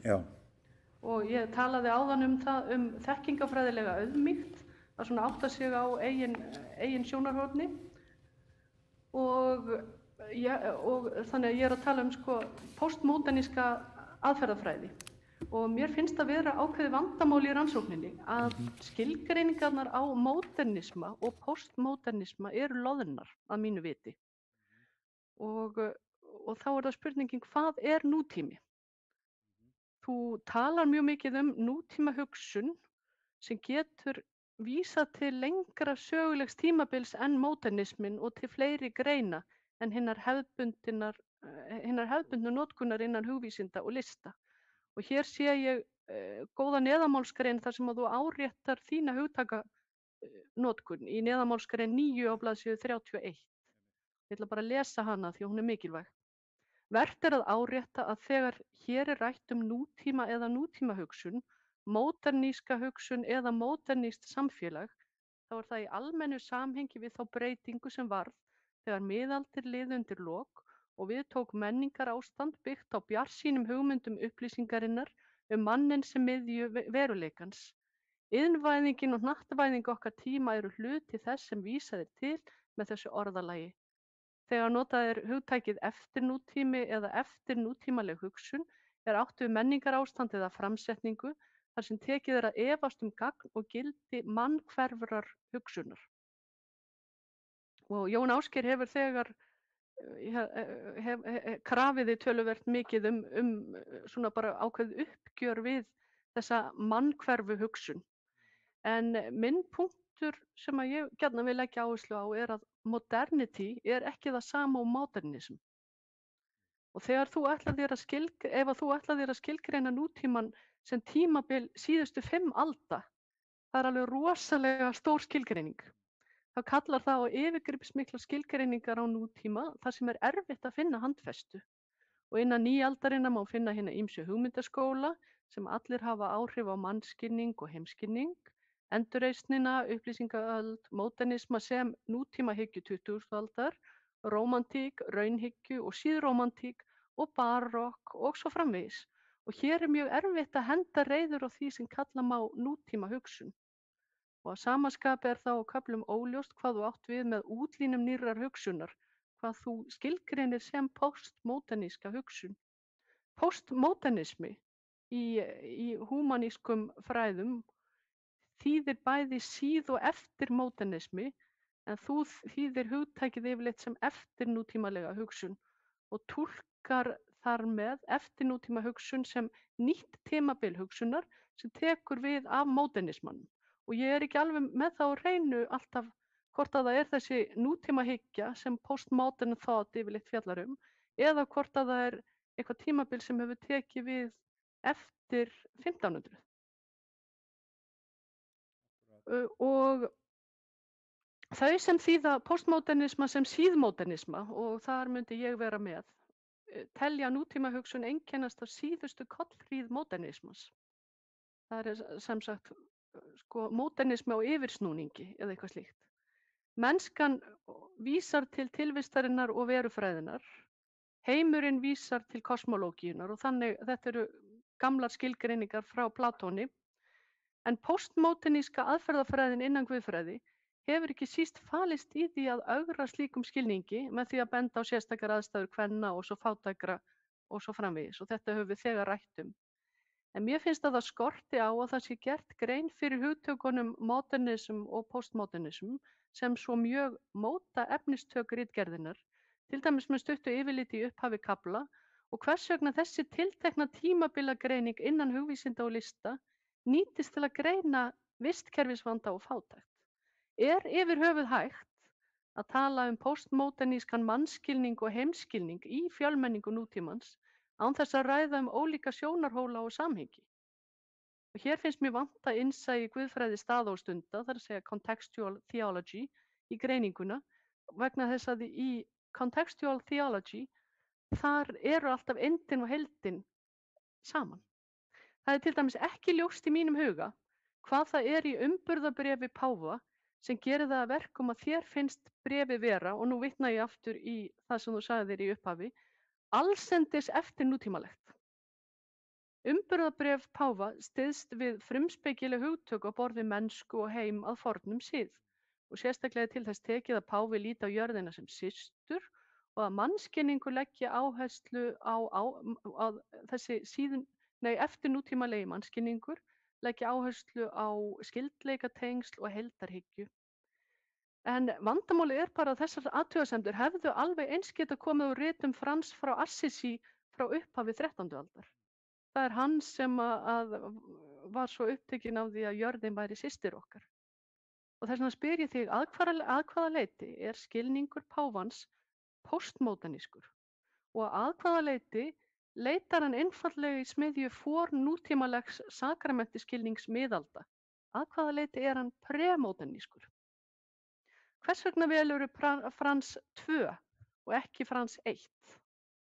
Umhverfisvandi nútíðarinnar að sönnu nýtt vín, en eru mannskilningurinn og heimskilningurinn sem framkoma í bréfi páfans nýr eða gamall belgur? Og hver munurinn á þinni guðfræði og guðfræði Frans páfa? Hvert þitt framlag? Það sem að ég svolítið að djöflast í hérna að þú ert afskaplega vinsamlegur páfanum.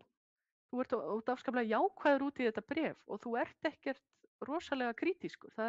Þú vaknar upp þarna þegar á ákveðnum stað vegna þess að þú hefur þekkingu sem að Frans páfi hefur ekki á sviði kynferðismála og svo málefni samkynhneigðra.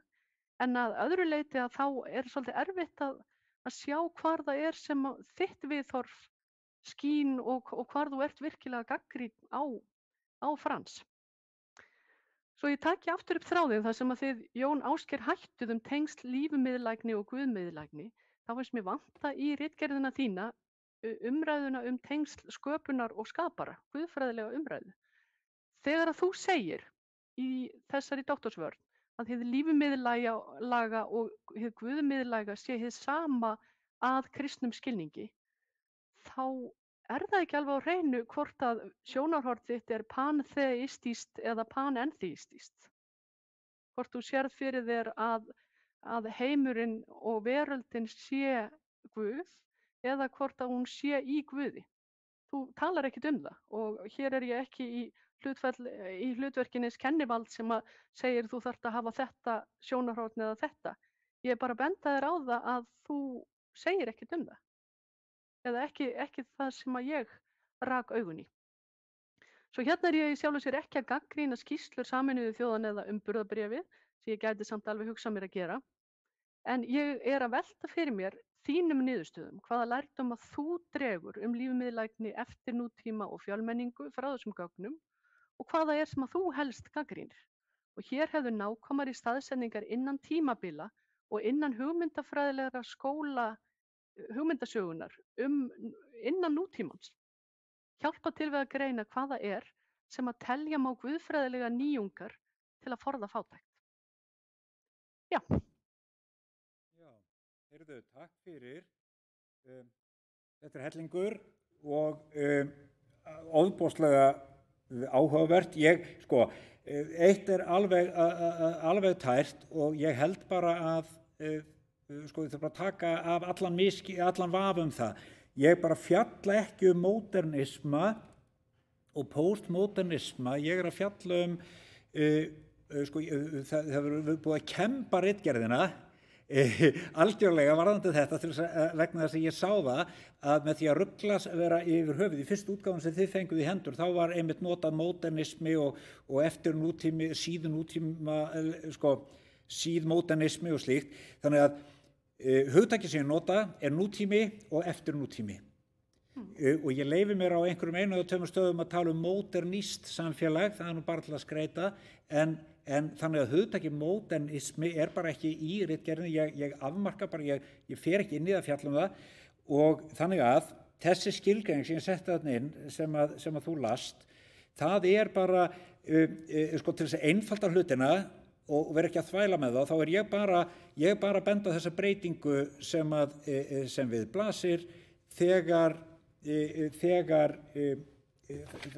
það gerist í okkar vestrænu menningu að í mjög almennu samhengi þegar miðaldir líður undir lok og viðtekur menningar ástand byggt á bjartsýnum hugmyndum upplýsingar mannin sem miðju veruleikans. Og þarna inni iðnvæðingin og hnattvæðingin sko, sem hluti þess sem vísað til sem bara afurð af þessari mannmiðlægu sko, þróun og nálgun og þannig að og svo þegar ég tala eftir nútíma eða eftir nútímalega hugsun þá það bara almennt átt við menningar ástand eða framsetningu þar sem tekir að efast gagn og gildi mannkvarfrar hugsunar. Þetta var alveg svona yfirvegað, ég setti þetta inn til þess að hafa þetta alveg á hreinu þannig að og þegar þú spyrð páfann þá ég sem sagt að mínar skilgreiningar á sem sagt á þessum 3 textum Sameinuðu þjóðanna sem sagt ég spyr aldrei að því hvort að þessu módernískar í einhverjum skilningi fer ekkert inn í þær flokkanir, það eina sem ég að gera að spyrja að því hvort að nútímaleg heimsmynd, mannskilningur eða fátæktarhugtak sem ég hef þegar skilgreint sé þarna fyrir hendi eða ekki og með hvaða hætti. Og þannig að og svo ég einmitt að benda á það, einmitt með tilstyrk McFeig og Johnson, þessara merku guðfræðinga, að þær að furða, sérstaklega Johnson, hún að furða sig á því hvernig gat það gerst að einmitt að lífmiðlæg hugsun kristinna kirkju sem hafði verið þarna fyrstu 1500 árin, af hverju vék hún allt í til hliðar, hvernig gat kristin kirkja farið inn í þetta vanheilaga bandalag með ríkisvaldi og efnahagslífi og hérna það þannig að ég gerir grein fyrir því að Páfi náttúrulega að tala innan úr því og ég að segja það að við eigum og ég að horfa tilbaka til rótana og segja sjáum það, viðurkennum það og drögum hérna fram úr langtíma minni þessa fyrirbæris, þessara fjöldahreyfingar sem við köllum kristna kirkju, að við vorum að segja það í 1500 ára, við varum víst að það var hort á heiminn frá lífmiðlægu sjónarhóli í gegnum hinn guðmiðlægu gleraugu. Og þannig að ég bara einfaldlega að segja, heyrðu, við skulum hverfa aftur til okkar bestu vitneskju og við skulum bera það fram fyrir veröldina að kristin kirkja hún á í fórum sínum þekkingu sem að hún kallar guðsþekkingu og hún á í fórum sínum guðmiðlæga nálgun sem að kemur alveg upp að hliðina að henni lífmiðlægu og í eðli sínu lífmiðlæga nálgun og þar af leiðandi er hún eftir nútímaleg í þessum almenna skilningi. Þannig að og mitt framlag einfaldlega ég held að mitt höfuð framlag í þessari það sem skilar sér inn í samfélagið okkar það að ég að lýsa því hvernig kristin kirkja geti borið fram visskerfislega ábyrga guðfræði og stutt við verkefni sem eru framundan sem varða umhverfismál og það að hafa að öðlast aukið visskerfislæsi sem varða félagsmál og það að öðlast aukið félagslegt innsæi og varðar hugmynd okkar hið góða líf varðar hagvöxt, skilning okkar á því út á hvað gengur hagvöxtur og ég að segja kristin hefur mörg að miðla í þeim efnum og þarna getur sem sagt ábyrgur vel meðvitaður biblíulegu kristindómur gert samfélaginu gagn og þannig að þetta það sem þetta það sem mitt framlag í menningu sem að hefur skotið kristinni kirkju inn í einkarými og sagt vertu inni hjá þú ert kelling í kjól hér hið opinbera rými og það hlutlaust og þannig að mitt framlag vonandi það að stíga fram og útskýra af hverju kristin guðfræði og erindi inn í almannarýmið og enn leið þá ber mér þá að vanda mig og kristinni kirkju yfir höfuð alltaf hún vill taka til máls í opinberu rými þá var hún að vanda sig þannig hún sé skiljanleg þannig hún sé ábyrg og þannig hún vísi í heimildir sem eru fullnægjandi og það ef ég má stoppa glíman. Það eins þarna Bjarni að sko það sem að ég kannski að reyna að benda á að þetta kann vera þýðingarlegt vandamál að hér doktorsritgerð á íslensku sem að þýðir hugtök frá ensku hugtök eins og postmodernity og postmodernism. Og ef ég skil þig rétt, þá ertu að segja að hugmynd þín hvað postmodernity eiginlega eftir nýöld. Vandamálið við það hins vegar að flestir þeir sem að telja sig vera innan hugvísinda, telja sig vera postmodern ethicists eða postmodern theologians, ganga út frá skilgreiningu módernismans. Og það þess vegna sem að þetta nútíma hugtak, að það svolítið á reiki, gerir þetta svolítið erfitt. Og ég minna, þú ert búin að skrifa þessa neðanmálsgrein, það á hreinu að það sem þú meinar þessi nýöld, en margir af aðferðafræðingunum sem þú styðst við eru að byggja á skilgreiningum postmodernity sem að ganga út frá miklu þrengri veruleika og staðsetja aðferðafræðina sína þar. Ég get til dæmis nefnt Ben-Habib, að hennar modernism, hennar gagnrýni á modernism byrjar ekki 1500, heldur í nútímahyggju 20. aldar. Þannig að ég held að þetta sé eitthvað svona sem að gerist vegna þess að íslensku þýðingarnar ná ekki alveg blæbrigðum þessara alþjóðlegu hugtaka. Hvað? Þetta umhugsunarefni, en tekurðu, samþykkir þú það þú ert að krefja mig það að ég eigi víst að að ég eigi víst að skilgreina hugtaki módernismi og kafa á dýptina í það og útskýra það. Þú ert að biðja mig að gera það og taka einhver afstöðu til þess inn í þessu riti, inn í þessar rannsókn, og sannleikurinn sá ég gera það ekki. Ég vík mér hjá því af þeirri ástæðu. Ég tel að það ég myndi hreinlega ekki ná því og það myndi flækja niðurstöðu. Þannig ég þarf það ekki til að komast að niðurstöðum sem ég að komast að, og ég held að það standi nógu skýrar, jafnvel þó ég ger ekki þetta. En svo þarft sem það væri. Það er þetta gilt svar? Já, það eiginlega það sem ég að krefja þig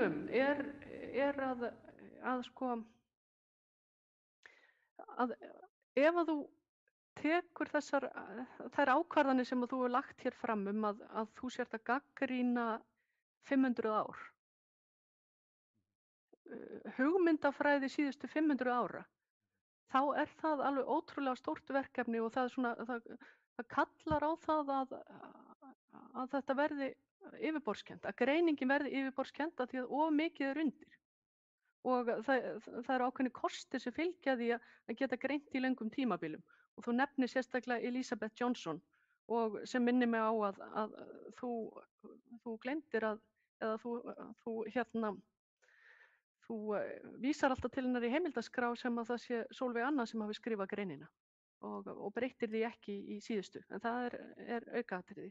En þarna Elizabeth Johnson sem hefur, og það þaðan sem þú færð væntanlega innblásturinn af þessum stóru, breiðu strókum sem þú málar þessa mynd með, þar sem að 500 árin að það hefur eitthvað breyst þegar að endurreisnin og upplýsingin tekur við af miðöldunum.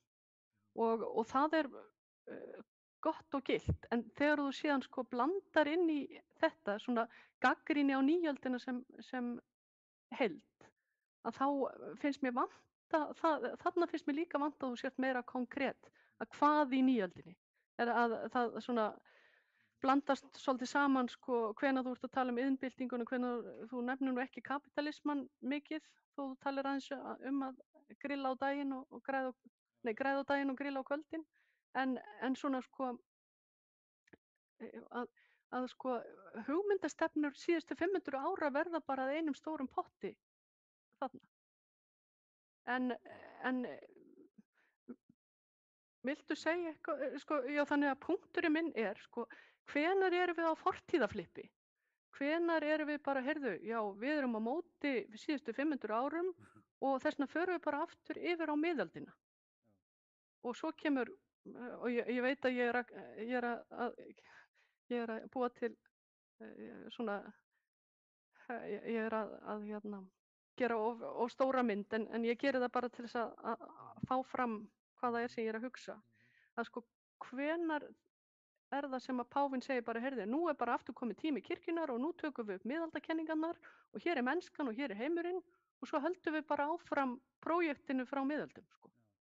Og þess vegna spyr ég, sko, innan guðfræðinar, vegna þess að mér finnst þú sýna miklu meiri nákvæmni og postmóderníska nákvæmni sem sko síðmóderníska nákvæmni í heimildunum sem þú tekur frá siðfræðingunum. En guðfræðilega greiningin, af því að þetta er alltaf tvöfalt hjá þér, af því að þetta er guðfræðileg siðfræði, guðfræðilega greiningin svolítið rómantísk ennþá, þar sem að maður bara tekur upp þráðinn frá miðöldum. Ég óréttlátt hér? Mér sko, já, örugglega, sko, en það til þess tengingin sem ég kem með, sko, ég tek Dietrich Bonhoeffer og hans gagnrýni, sko, sko, og að því að hann hefur nú ekki verið álítið vist guðfræðingur, sko, og allt í einu átta ég máði í miðjum tíðum. Þá tíð. Hvað segirðu? Hann fyrir þá tíð. Já, hann fyrir þá tíð og fæddur, sko, alveg í upphafi aldarinnar og sko að skrifa sína guðfræði þegar Sally MacFaig bara barnað aldri og að fæðast og sko, og það þessi krafa sem Dietrich Bonhoeffer býsna einn í veröldinni þá, allavega fáliðaður, sko, að leggja fram þessa kröfu, heyrðu, við verðum að kveðja þessa tvíhyggju, við verðum að kveðja þessa hugmyndum aðgreiningu allra hluta og sjá allt aðgreint og hann sko bara að bera fram guðfræði sem að einmitt þessi gagnrýni á nútíma hugsun sem byggir á því að aðgreina þessa tvíhyggjulegu hugsun nútímans sem að feministar hafa gert, sko, kortlagt af gríðarlegu innsæi og ég vitna þarna meðal annars í James Nelson sem náttúrulega ekki feministskur guðfræðingur en mikill áhrifamaður, sko, þannig að það sem ég einfaldlega að því að þú ert að inna með eftir, Bjarni, hvað þetta segja, akkur dregur svo stóru línur, ég leyfi mér að gera það vegna þess að ég held að þessi ástæða til að staldra við og sjá að það ákveðin heildarhugsun að eiga sér stað í samvitund, ekki bara á fræðasviðinu, heldur í hnattrænni orðræðu, þar sem að við, og þessi hreyfing, hún hefur ákveðið útlit. Það eru margir fuglar og flý og allt í einu tekin stefna. Og það hefur skyndilega... Ég er algjörlega sammálaður þegar þú ert að tala tvíhyggjuna sérstaklega. Að það arfur Kókitósins frá Descartes og öllum þessum sem að mikið á 20. öldinni hefur einmitt farið í að gagnrýna. Að það þar sem að það fullkomlega réttlætanlegt að tala nýöldina og arf nýaldarinnar. En það bara svo mikið, það bara svo margt fleira sem að fellur undir það sem að kalla má postmoderníska aðferðafræði eða postmodernískan skilning. Sem að þá kannski, sko, sem að fjalla þá kannski meira á gagnrýni á nútímahyggju 20. aldar. Þannig að ég er ekki á móti því að þú ræðir hugtök sem eru, sko, gegnumgangandi í 500 ár. En það bara að fá fram meiri konkretiseringu einmitt vegna þess að sko, ef maður ætlar að byggja aðferðafræðina sína sem krítík á 500 árum í vestrænni hugmyndasögu, þá bara drukknar maður. Og bara að fá þig til þess að vera meira konkrét. Innan hvaða hugmyndafræði, innan hvaða hugmyndaskóla finnur þið núna? Og sko, ég held, ekki bara sanngjarnt að ég segi, sko, það ekki réttmætt, sko, ég segi bara, Sigurður, þetta áskorun sem ég hlýt að taka við og leið og ég stend á þessum megindráttum, þessum stóru pensilförum, sko, sem ég þykist, sko, sjá og þykist ekki sjá, heldur bara greini hjá einmitt þessum heimildamönnum mínum, sko, sem að ég hef, sko, ég meina öllum þessu sem ég hef verið að nefna, þannig að og til þess að flækja ekki máli þá dreg ég í land með það nota hugtakið postmodernismi eða modernismi, ég tala bara nútíma og modernity í besta falli sko, og vitandi það að ég er ekki að fara að geta gert þetta sko, strax. Þannig að þá sjáu þið andmælendur, þið sjáu að það, sko, ég er að fatta þetta og ég er líka að sjá að ég get þetta ekki, sko, get ekki núna, ég get ekki strax og það margt í þessu sem ég hreinlega örugglega ekki skil og ekki veit.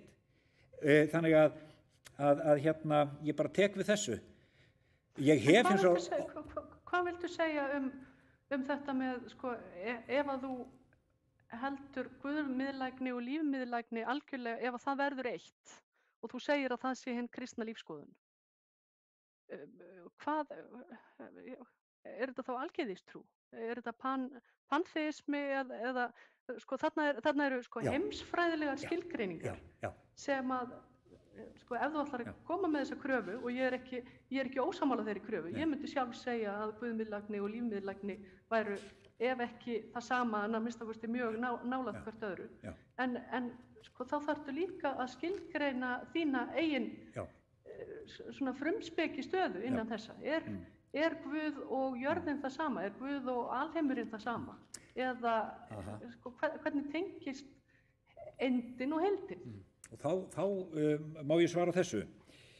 Ég vil benda á blaðsíðu 60 í riti mínu. Þar ég einmitt að vinna með þetta. Sko, af því að ég er að taka undir áskorun McFeig það að við í alvöru bara stígum út úr skápnum með það að tala vistkerfi sem líkama Guðs. Og þá, þegar við segjum Guð, erum við að vísa til máttar og uppsprettu veruleikans. Maðurinn er ekki uppspretta eigin veru, heldur vitum okkur alfarið háð gjafara lífsins. Þetta er hinn kristna afstaða. En sökum þess að Guð er alltaf og hvarvetna líkamnaður, sjáum við handan veru hans í öllum hlutum. Guð er veruleikin líka með garðurinn þar sem við lifum og hrærumst. Hann er aldrei fjarlægur, heldur nær okkur en okkar eigin andardráttur í handan veru sinni. Og þarna hangi ég náttúrulega bara á, þarna hangi ég bara á gamla góða kretó, skilur við. að hérna, sko, nei, ég er að hanga á, ég er að gæta mín á því að við tölum, þegar við tölum sko, ég er að halda mig innan Guð miðlagninnar.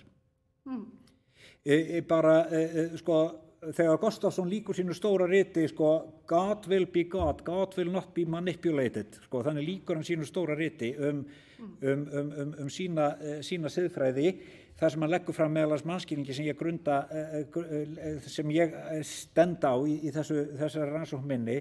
Sko, það er vitundin það að leið og við höfnum því að fara leið Barths og líta svo á að Guð sé allur annar, Guð sé alltaf ganz anders og sé fjarlægur, og leið og við tökum undir, leið og ég vil taka undir það með McFeig, að það hefur verið aldir lögð og mikil áhersla á handanveru Guðs á kostnað íverunar, á fjarveru Guðs á kostnað nálægðarinnar, að þá er ég að reyna að segja, vegna þess að ég held að það sé bæði skynsamlegt og rétt og líka, sko, ábyrgt, að á sama máta, og við leyfum okkur að segja samkvæmt biblíulegri hefð að kirkjan sé líkami Krists, vitandi það að Jesús er ekki kirkjan, sko, og kirkjan er ekki Jesús. En við segjum kirkjan er líkami Krists, hann er alnálægur í handan veru sinni og svo þiggjum við sakramentin og erum stöddin í leyndardóminum. Með sama hætti, En þarna heyri ég að þú stendur á miklu fastar í grunni og þú segir þarna að í ljósi trúarinnar holdtekju Guðs í Jesú má hún líta á veröldina sem líkama Guðs. Já. Og þá ertu eiginlega að segja að þú tekur upp heimsskilning McFeig. Ekki satt? Ég er að því. Og þarna hefðirðu eiginlega mátt orða það skýrar. Ok. Já. Og það er sem sagt, það er panentheismi sem er þín heimsmynd. Já. Að heimurinn er í Guði. Já. Allt er í Guði. Panentheism. Það er ekki panþeism. Nei, einmitt alls ekki og tek undir þegar Frans Páfi skrifar allt til ysta rykors, ystu vetrarbrautar, í ysta þar Guð og þess vegna getur alltaf eitthvað gott komið fram. Sem það þessi sköpunartrú sem gerir það að verkum að við leggjum aldrei frá okkur vonina vegna þess að vonin byggir ekki á mér og ekki á því sem ég sé. Og það er þarna, Ok. Ja, þetta er mikilvægt gott að þetta sé þessu sem koma hreint. Ég hélt að þetta var algjörlega skýrt ég þarf að vera meðvitað um það að enginn misskilji þetta því ég ber ekki fram panteisma. Ég hefði svo sem ekkert gagnrýnt þig fyrir það, ég vil bara heyra þig segja það. Já, takk. að fá á hreint svona þinn heimsskilning. Já, það er gagnlegt, takk. Og tengslum á milli guðdóms og veraldar. Þriðja atriðið er síðan postmódernískur skilningur sem forðar fátækt. Og ég hef rætt það hér sem að mér finnast vera tveir aðferðafræðilegi gallar á ritgerðinni, það er að segja skortur á samhengi fátæktar og svo óljósar skilgreiningar á nútíma. Og niðurstaða ritgerðinnar postmódernískan skilning á umhverfismálum sem forða fátækt líður svolítið fyrir þetta aðferðafræðilega los eins og ég hef verið að ræða við þig. Og þú sagðir áðan í samræðu ykkar Jóns Ásgeirs að nú ætlaðir að tala veruleikan eins og hann kemur af skepnunni. Og nú tala ég til því sem postmodernisti, þar að segja síðmodernisti, ekki einhver sem er að andmæla nýöldinni í 500 ár, heldur einhver sem finnur sig á svona í dauðateygju modernismans. Þá vil ég meina að það er engin veruleiki eins og hann kemur af skepnunni. Heldur aðeins túlkanir á ólíkum samhengjum á veruleikanum og að þetta er grundvallarforsenda síðmodernismans. Og mér finnst þú sýna hérna þekkingafræðilegu auðmýkt þegar þú með aðstoð Nussbaum gagnrýnir hið ógildislaðna almannarými. Og þess vegna spyr ég, hvernig berðu með þér hið takmarkaða sjónarhorn inn í móderníska guðfræði þegar rætt mennsku og heim? Og ég spurði þig áðan og við tókum það ekki upp þá en getum náð þessum þræði inn aftur að er það yfir höfuð mögulegt að tala postmodernískan mannskilning í þessari þröngu merkingu í ljósi þess að það þarf alltaf að nefna hvers konar mennsku erum við að tala hvers konar aðstæður, hvers konar fátækragildrur, hvaða samheng, menningarlegt og félagslegt og landfræðilegt samhengi mennskunar. Það sem ég er að agnúast út í hérna er þessi almenna hugsun sem er tekin beint úr verufræðinni sem alltaf er svo generaliserandi. Að hvaða leyti getur sjónarhorn sem talar alltaf mennskuna eins og allir séu mennskir á sama hátt. Eða upplifi mannleg kjör á sama hátt. Hvernig sé hægt að orða það á postmodernískri tíð. Og í 5. kafla ritgerðarinnar þar var gert grein fyrir víðu fátækrahugtæki frá 1972 skýrslunni sem meðal annars fordæmdi aðskilnaðarstefnu, kynþáttaeinangrun, mismun og alls konar kúgun, svo sem nýlendukúgun og yfirráðum framandi þjóða. Og 7. kaflinn sagði frá umfjöllun Brundtland-skýrsluna frá 1987 varðandi siðferðisvandann sem skapast við mismunun, útilokun og kúgun. Og þessar vísbendingar frá fyrri skýrslum hefðu átt að gefa þér vísbendingar fjölbreyttan og samtvinnandi mannskilning postmodernismans, þar sem líf í tengslum kallar á samtvinnandi skilning á mannlegum kjörum. Og þetta í samræðu okkar fyrstu spurninguna, þá höfum við þegar tekið fyrir margt af þessu. En í slíkri samtvinnun, þá getur manneskja auðveldlega staðið undirskipuð í einni tegund tengsla en jafnframt kúað aðra í annarri vídd tengsla. Og fullyrðingakaflans mannskilning hefjast flestar með verufræðilegri fullyrðingu það sem að maðurinn er. Að maðurinn er heimsbúi, að maðurinn er fangi, og svo framvegis. Og þá vaknar spurningin hjá mér, hvernig takist að gera grein fyrir manneskjum sem fjölbreytilegum tengslaverum þar sem að sumir eru fangar og aðrir hneppa í varðhald. Til dæmis hægt að lýsa hvítan, velstæðan, hraustan Vesturlandabúa sem fanga vistkerfisvandans á sama hátt og frumbyggja frá Kiribati sem flýja heimkynni sín sem eru komnir á flot og bera kjör hans sama við aðstæður sveltandi kvenna og barna á Sahelsvæðinu eða bera saman kjör hans og dæmana sem Ben Habib telur upp í kafla 3. Og jafnframt má spyrja hvort að manneskja sem lifir í sárri fátækt geti kallast ættleri vegna framlags síns til mengunar jarðar. Ættleri veldur ætt sinni skömm með gjörðum sínum. Ættleri veldur ekki skömm vegna aðstæðna sem að viðkomandi hefur enga stjórn á. Það yfir höfuð hjálplegt að tala fátækt sem það að vera ættleri eða fangi? Og hvernig orðar mannskilningur, postmódernískur mannskilningur, þennan mismun og fjölbreytileika flókinna kjara og samtvinnunar, og með samtvinnun þá á ég við intersectionality, í ritgerð sem hefur það að megin markmiði að dýpka skilningin á fátækt. Þú talaði svo vel í inngangi þínum það að manneskjan sé staðsett og að virða beri þá staðsetningu. Og mér finnst vanta nokkuð á að þú fylgir því eftir. Og það sem ég að benda á að valið stendur ekki endilega á milli heildar og eindar, heldur hvernig sé hægt að halda saman eindinni og heildinni í postmódernískri spennu. Vegna þess að ef þú hefur bara áhersluna á heildina, þá svo, og þetta mennskan sem heild, heimurinn sem heild, og þá missuru fókusinn á kjör hinnar einstöku manneskju, fátækt hennar. Og þetta kannski, ef við hoppum yfir í guðfræðina, svolítið sama spennan og milli sköpunarinnar og svo holdtekjunar. Ef að siðfræðin þín eingöngu innan sköpunar guðfræðinar og ekki innan hinnar í inkarnasjóninni sem alltaf sértæk, þá missur þú svolítið af þessari spennu. Og svo vil ég bara segja loka orðin mín, og svo getur þú brugðist við þessari síðustu spurningu.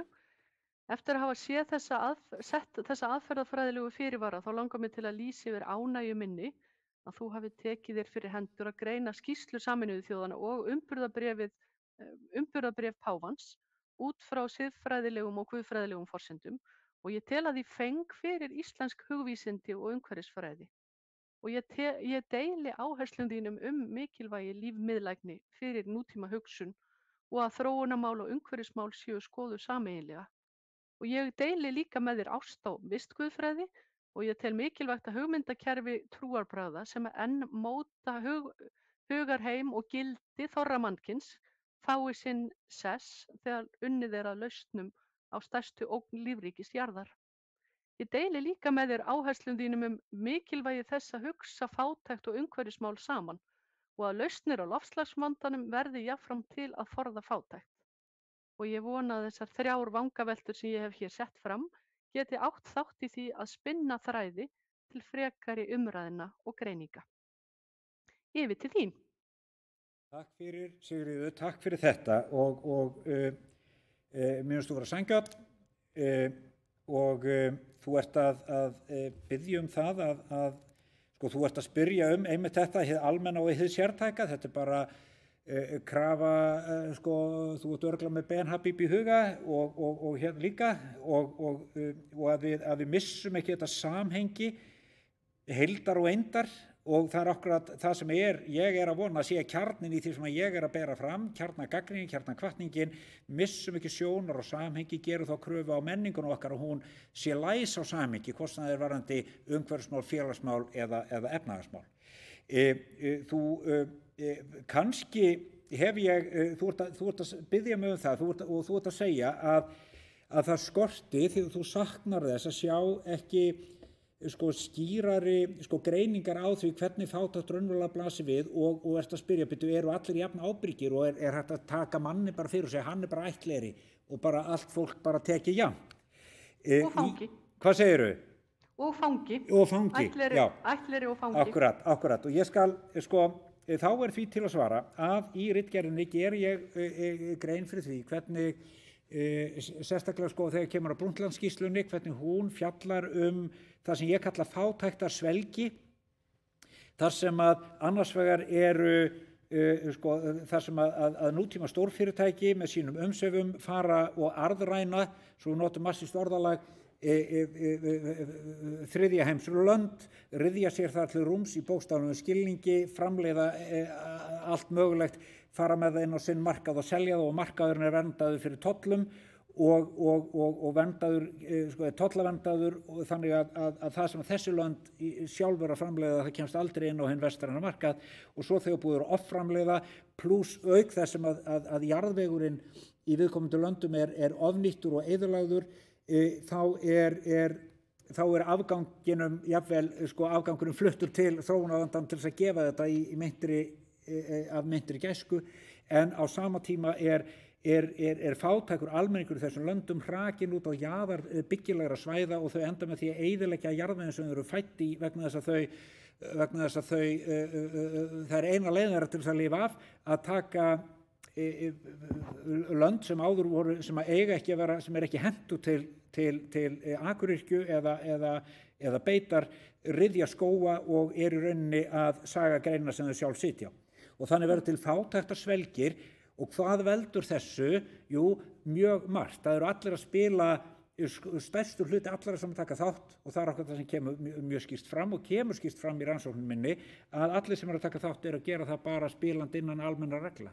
Þess vegna spyr ég, einmitt þess vegna, Bjarni, og þá spyr ég, geturðu ennþá talað mennskuna sem eina heild og mannskilning og á sviði fátæktar? Geturðu til dæmis sagt, maðurinn er fangi, maðurinn er ættleiðri, í ljósi þessara samtvinnun, þar sem að maðurinn er bæði kúari og í sumum tilfellum getur maðurinn verið kúandi og kúaður á sama tíma, og í öðrum og aðrir eru til dæmis næstum því bara kúandi. Það er þessi mannskilningur, þar sem að, þú veist, leið að þú ert komin yfir í hérna guðfræðilegu orðræðu, að þá er eins og þið vanti svolítið þessa núansa, þar sem að maður getur gert grein fyrir samtvinnuninni. En þá þurfum við, ég tek við þessu, það sem að ég er að reyna að gera er það að ég er að reyna að benda á, án þess að nota eðlishyggju, þá er ég að reyna að fara þá leið sem ég sé að Sameinuðu þjóðirnar fara opái, að horfa á mannin í heild, og tileinka manninum ákveðna getu, ákveðna færni, ákveðna ábyrgð sem hann ber vegna getu sinnar. Hæfni mannsins til þess. En þegar þú segir maðurinn er fangi, þá er það verufræðilegt statement. Í hvert einasta skipti sem þú notar orðið er, þá kemur með verufræðilega orðræðu. Maðurinn er og það sem að ég er svona svolítið að pota í hérna er geturðu lengur gert það, eða þarftu alltaf að setja fyrirvarana, maðurinn er fangi að því leyti sem, maðurinn er fangi að því, maðurinn er fangavörður að því leyti sem. Skilurðu hvað ég á við? Að fá þig til þess að horfast í augu við eigin verufræðilega grunn og gagnrýna hann út frá postmodernískum kenningum. Það er það sem fyrir mér gerir rannsóknina postmoderníska. Nú spyr ég, þegar þú segir verufræðilegt, ertu að tala um eðlishyggju? Ég er að tala um ontológíu sem heild, og maður getur til dæmis alveg sagt, þegar að þú segir maðurinn er fangi, er það ekki eðlishyggjulegt statement? Vegna þess að eðlishyggja byggir á því sem að þú ert. Allt sem að varðar eðlishyggjuna er verufræði. Getum við, en það sem ég er að reyna að gera, og Linda Hogan er að benda á, ég er náttúrulega hangi á henni í þessu, að í stað þess að fara tala mannin þá ontológist, verufræðilega, að við skildum ekki gera út frá eðlishyggju, vegna þá lendum við í ógöngum, samt sem áður verðum að segja, tel ég, að við verðum að segja eitthvað mannin, við verðum eitthvað að geta fullist okkur sem tegund og í stað þess að fara gömlu leiðina, leið nútíma hyggjunnar gömlu, þar sem að við hrósuðum okkur af getu okkar og eins og ég og þú þegar við vorum hér að læra guðfræði á síðustu öld, það voru okkur kennt að segja að maðurinn væri kóróna sköpunarverksins. Það náttúrulega bara blasfemi sko, að segja þetta. Og við lærðum... Þetta eru sko, og hér fer ég aftur yfir í þetta sem eru þessar postmodernísku gagnrýnisraddir sem að gagnrýna eðlishyggjuna og leggja þess í stað alltaf til dæmis situated knowledges eða einhverja svoleiðis hugmyndafræðir. Þetta þekkjuru vel innan hinnar feminísku guðfræði sem gerir alltaf ráð fyrir að þú þurfir að staðsetja manneskjuna. Þannig að þú getur aldrei komið með að sko ef þú bara setur fram skilgreininguna, maðurinn fangi til dæmis, þá ertu búin að láta eðlishyggjuna leka inn aftur. Og þú þurfir alltaf að staðsetja mannin innan tengslans. Já. Að maðurinn alltaf, sko ef það eitthvað hægt að segja manneskjuna, þá það þetta með að maðurinn standi í flóknum tengslum. Já. Og skilurðu hvað ég á við? Já, ég held að ég... á milli mjög gamallar verufræði sem við erum öll gegnsýrð af. Sérstaklega okkur kannski skeinuhætt við í guðfræðingum af því að við erum svo nálægt hjarta þessara hugmyndafræði. En raunar má segja að allt vestrænt kenningakerfi byggja á því líka. Þessari gamlu eðlishyggju, þessari gamlu verufræði og það mikið þetta sem að postmodernismin að glíma við. Já. Og má ég þá spyrja, myndir þú telja, þá spyr ég almennt, með hvaða hugtökum, hvernig eigum við þá að geta sagt eitthvað, gert einhverjar félagslegar kröfur, hort í augun og samferðafólki okkar í fjölbreytileika þess og sagt við skulum gera þessar og þessar kröfur á okkur vegna hvers, ekki vegna yfirburð okkar, ekki berjandi okkar á brjóst fyrir að vera æðri en aðrar skepnur. Nei, förum sem, og ég að horfa semst á aðferð Sameinuðu þjóðanna og páfans og ég að sýna það. Það nákvæmlega þessi spurning sem þú spyrð núna. Hvernig eigum við að orða þetta? Já. Hvernig getum við sagt yfir höfuð eitthvað mannin? Það hún sem að mér finnst vanta. Sko auðvitað geti ég núna dottið yfir í einhverjar hugmyndir sem að ég hef það og svo getum við haft debatt það. En það er þín, það er þitt höfundarverk sem okkar og mér finnst þessa umræðu það hversu erfitt það að orða mennskuna að koma fram með postmodernískan mannskilning sem að ég að setja og það sem ég geri, ég ber fram, ég sýni mannskilning Sameinuðu þjóðanna og páfa og segi já, þarna verið að segja mannin almennt, generelt vera fullir mannin, ekki út frá eðlishyggju, heldur út frá einhverju verufræði, klárlega, að það verið að segja, maðurinn er skapandi, hann hefur getu til þess að vera skapandi og ábyrgur í tengslum. Þetta það sem maðurinn hefur fram að færa og þarna liggur reisn mannsins og ef hann brýtur á henni, að því leyti sem hann brýtur á henni, til dæmis með því að skipuleggja fátækt, þá hann ættleri, hann að brjóta á að kristnum skilningi, þegar við göngum út frá hugmyndinu skyldleika alls sem lifir, að ef ég rækta fátækt, ef ég visskerfislega óábyrgur, þá ég þá ég að hafna skyldleika tengslum mínum við allt þið skapað. Þannig að það er ákveðin og þarna byrjar að staðsetja ættleran, ekki satt. Þú segir hver það af manneskjónum sem ættlerinn og hvaða gjörðir það eru sem gera viðkomandi að ættlera. Og þá myndi ég segja... En þegar þú segir manneskjan ættleri, án þess að það komi nokkri fyrirvarar eða nokkur staðsetning, þá eru það allar manneskjur, allir fangar. Og það er þessi lás á milli þess að geta sagt einhverjar yrðingar fyrir alla mennsku sem svo hættuleg. Og ég ætla að nefna eitt dæmi. að það er dálítið athyglisvert þegar að maður les umburðarbréf páfa að í fyrsta kaflanum að þá tekur hann upp eiginlega nákvæmlega titilinn frá Lynn White Jr. sem er eiginlega, og þú nefnir það mjög vel í þessari ritgerð að Lynn White er eiginlega upphafsmaður þessarar greiningar á mikilvægi guðfræðinnar og hvaða áhrif guðfræðin hefur haft á hugmyndasögu Vesturlanda og vistkerfisvandann. Og hann tekur upp eiginlega nákvæmlega páfinn þennan titil, en í staðinn fyrir það að tala the historical roots of the ecological crisis sem að Lynn White talar í kringu 1967. Þá talar páfinn alltaf the human roots. Þannig að ef að Lynn White fjallar sögulega rýni, að það gerist á einhverjum sögulegum tíma að þetta og þetta og þetta gerist og kennir kirkjunum, þá hefur páfinn breytt því yfir í sístætt drama þess að vera manneskja. Ég er ekki alveg sammála þessu. Má andmælanda? Já, það má. Það sem að páfinn að benda á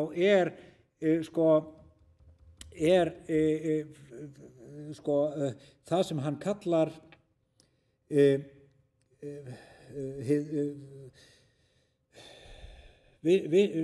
bandalag hagkerfis og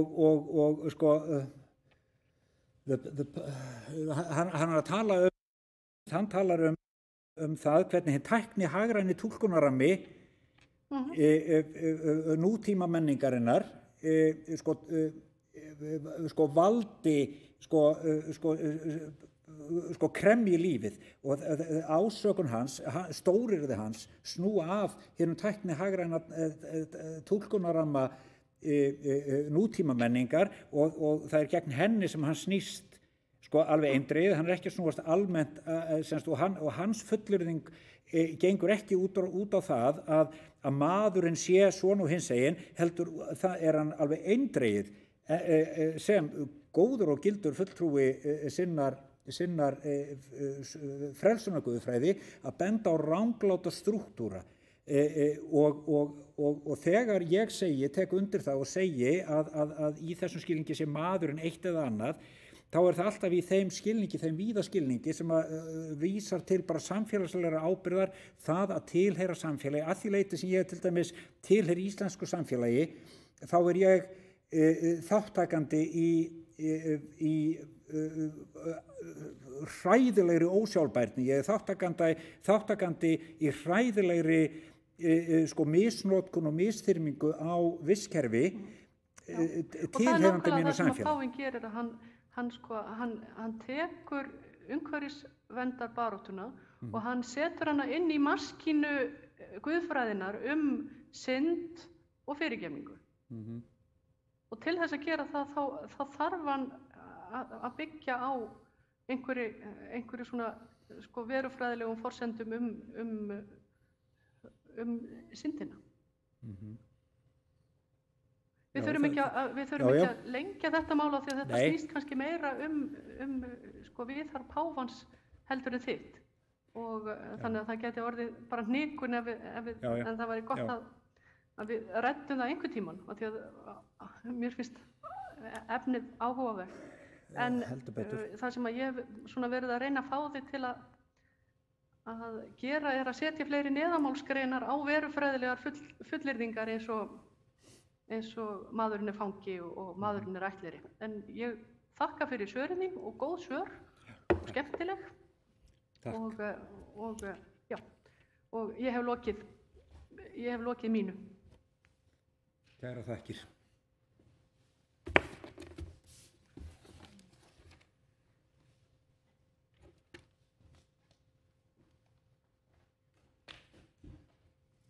Já, þakka ykkur fyrir, Sigríður og Bjarni. Og þá hafa andmælendur lokið máli sínu og doktorsefni svarað ræðum þeirra og spurningum.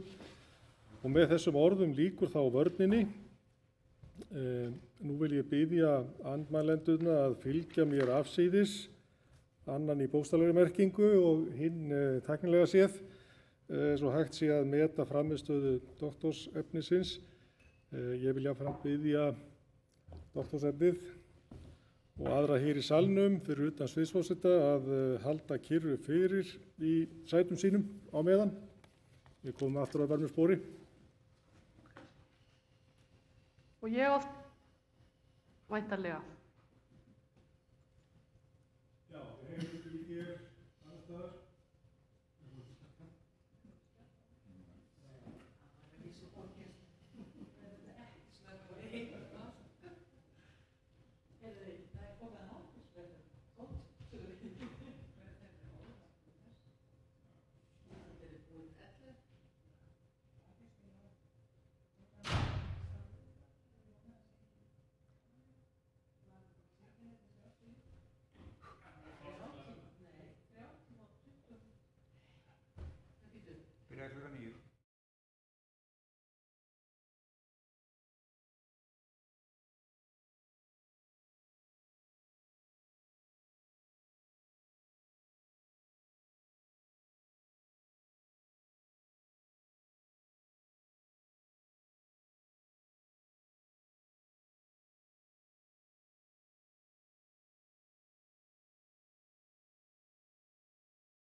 komið sæl aftur.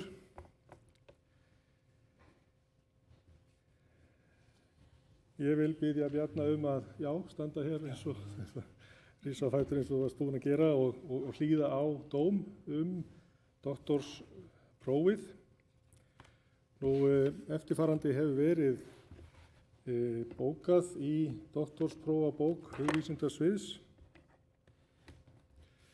Hér stendur doktorspróf Bjarni Karlsson, 24. apríl 2020, dómur prófið. Með því að Guðfræði- og trúarbragðafræðideild hugvísindasviðs Háskóla Íslands hefur metið rit Bjarna Karlssonar, vistkerfisvandi og fátækt, einkenni lífvænlegrar heimsmyndar, mannskilnings og fátæktar hugtaks í fjölmenningarsamfélagi siðnútímans, hæft til munnlegrar varnar við doktorspróf og vörnin hefur verið tekin gild, lýsum við yfir því að Bjarni Karlsson með réttu doktor í Guðfræði, filosófía doktorinn teológía frá Háskóla Íslands. Þetta sé góðu heilli gjört og vitað.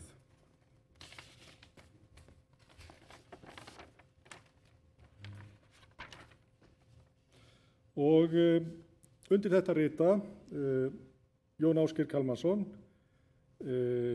Guðmundur Hálfdanarson fyrir hönd Sigríðar Guðmundsdóttur og svo Rúnar Már Þorsteinsson. Og þessu til staðfestingar mun þér Bjarni Karlsson verða afhent doktorsskjal frá Guðfræði- og trúarbragðafræðideild Háskóla Íslands og ég óska þér innilega til hamingju. Að svo mæltu þá þakka ég öllum þeim sem viðstaddir hafa verið í dag, bæði hér í salnum og annars staðar og segi þessari athöfn slitið. Ég vil biðja gesti að halda kyrru fyrir í sætum sínum á meðan doktor Bjarni Karlsson og föruneyti hans ganga úr salnum.